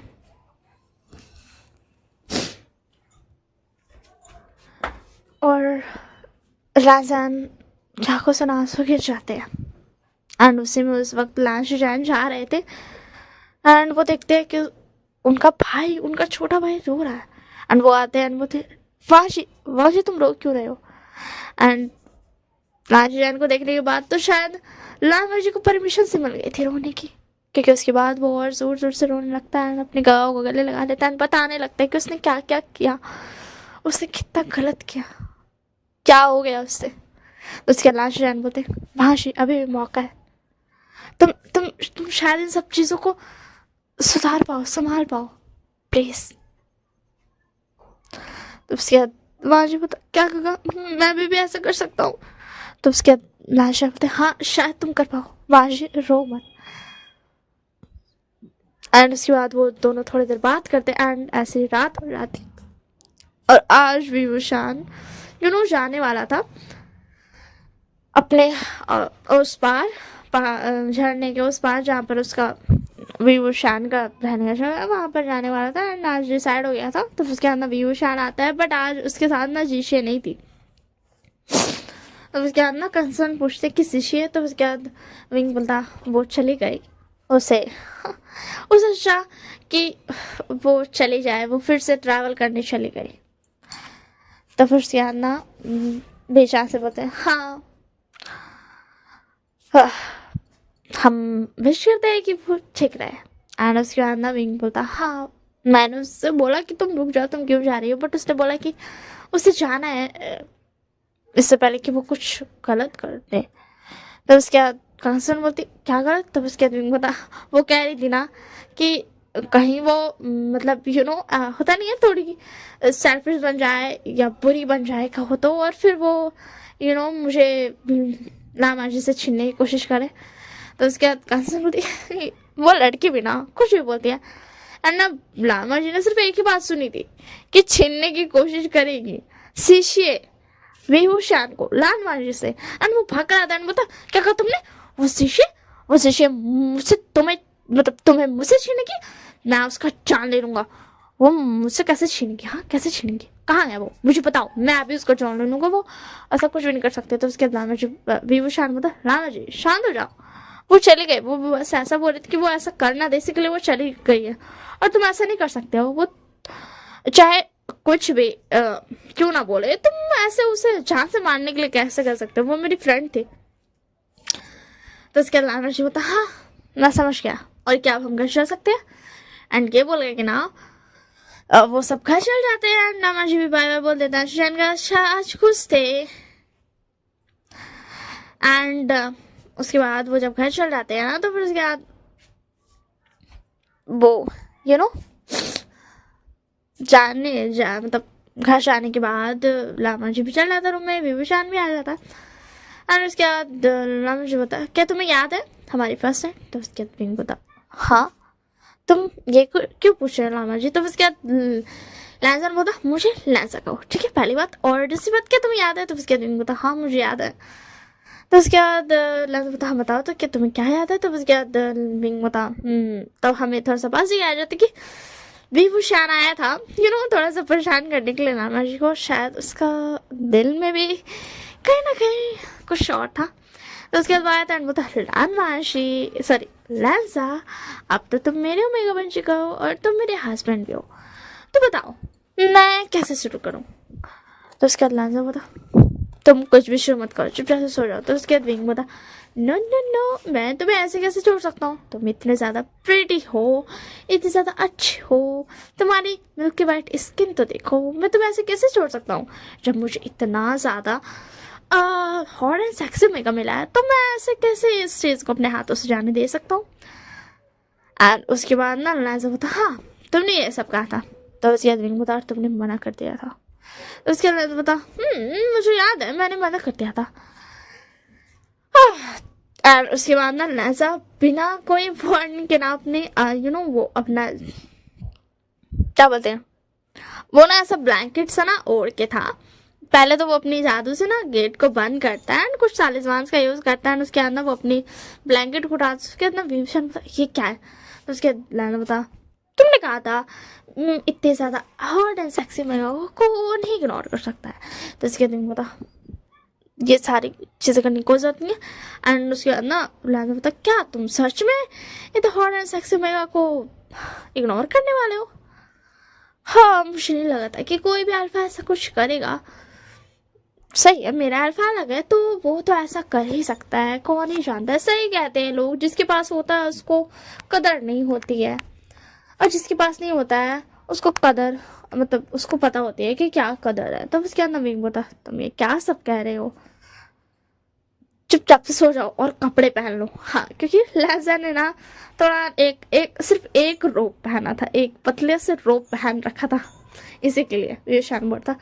तो उसके अंदर वाजी बता, और पता है क्या, मैं जब भी ये बात सुनता हूँ ना कि किसी को कदर नहीं होती है, तो अरे क्या मैं ये बोलता हूँ ना, जिसको कदर है ना उसको दे देना चाहिए वो चीज़।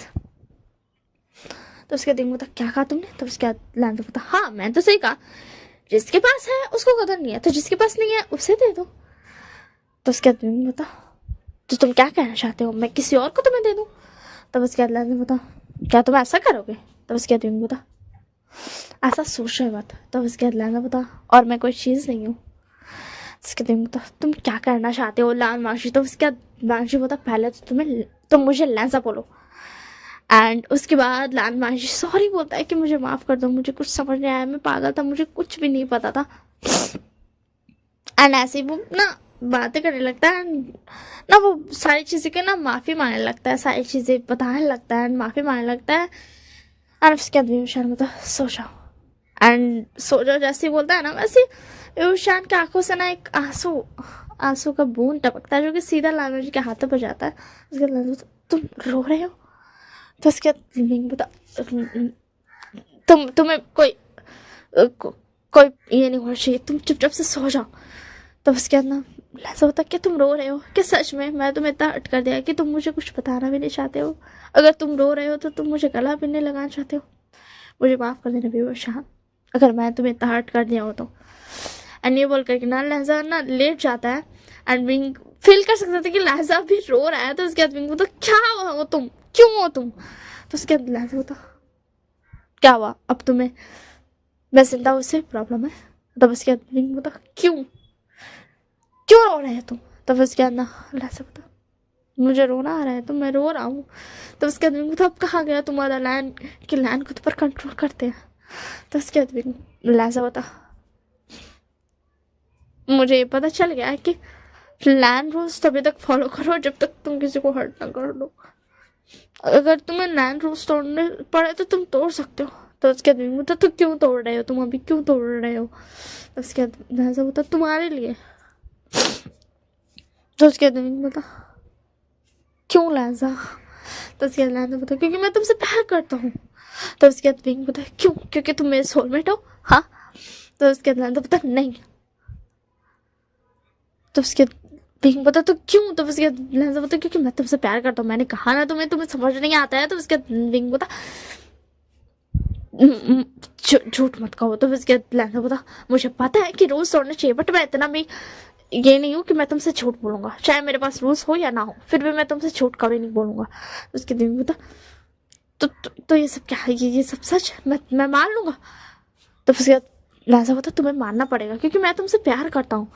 तो उसके बाद विंग बता मैं नहीं मानता, तुम झूठ बोल रहे हो, तुम सिर्फ इसलिए कह रहे हो ताकि मुझे बुरा फील नहीं हो। तो उसके बाद ना लहजा बता अच्छा ऐसी बात है, एंड ये बोल के ना लहजा विंग को किस कर लेता है, एंड विंग को समझ आ जाता है कि हाँ। एंड फाइनली वो दोनों अपनी बेश के बीच में थोड़ी देर बातें करते हैं एंड सब कुछ सॉल्व करते हैं, एंड उसके बाद ना गले लगाकर एक दूसरे को सो जाते हैं हक करके। एंड उसके बाद हमें दिखाया जाता है नेक्स्ट डे। तो नेक्स्ट डे बोलता है लहजा हाँ कल तो तुम सो गए थे बट आज तुम नहीं सो सकते हो। तो उसके विंग बोलता क्यों नहीं सो सकता हूँ मैं, मुझे सोने से क्या है। तो उसके बाद लहजा बोलता क्योंकि देखो सारी चीज़ें मैंने कर ली है, तो अब मुझे एक ना क्या है ना, मुझे अब बेबीज चाहिए, दैट्स व्हाई। तो उसके बाद बोलता क्या मतलब तुम्हें बेबीज चाहिए। तो उसके बाद लाजा बोलता क्या तुम्हें नहीं पता बेबीज का मतलब क्या होता है। तो उसके बाद बोलता है मैं तो बस तुम्हें टीज करने की कोशिश करता। तो उसके बाद लाजा बोलता ओह तो कोई मुझे टीज करने की कोशिश करता, ठीक है और कोई बात नहीं मैं सो जाता हूँ, मुझे उससे क्या। तो उसके बाद ना विंग बोलता नहीं मुझे करने हैं ना बेबीज। एंड उसके बाद वो दोनों अपनी लाइफ अच्छे से स्पेंड करते हैं, बेबीज भी हो जाते हैं। That's all for today. Hope so पसंद आया तो लाइक कर देना, कमेंट में बताना कैसा लगा, शेयर करना हो तो शेयर कर देना, if you want to subscribe then you can या अपने फ्रेंड्स के साथ और जिसके साथ भी शेयर करना हो कर देना यार। That's all for today, bye bye and take care. और अभी ठंडी चल रही है तो थोड़ा अपना ध्यान रख लेना, ठीक है। Bye bye and take care of yourself.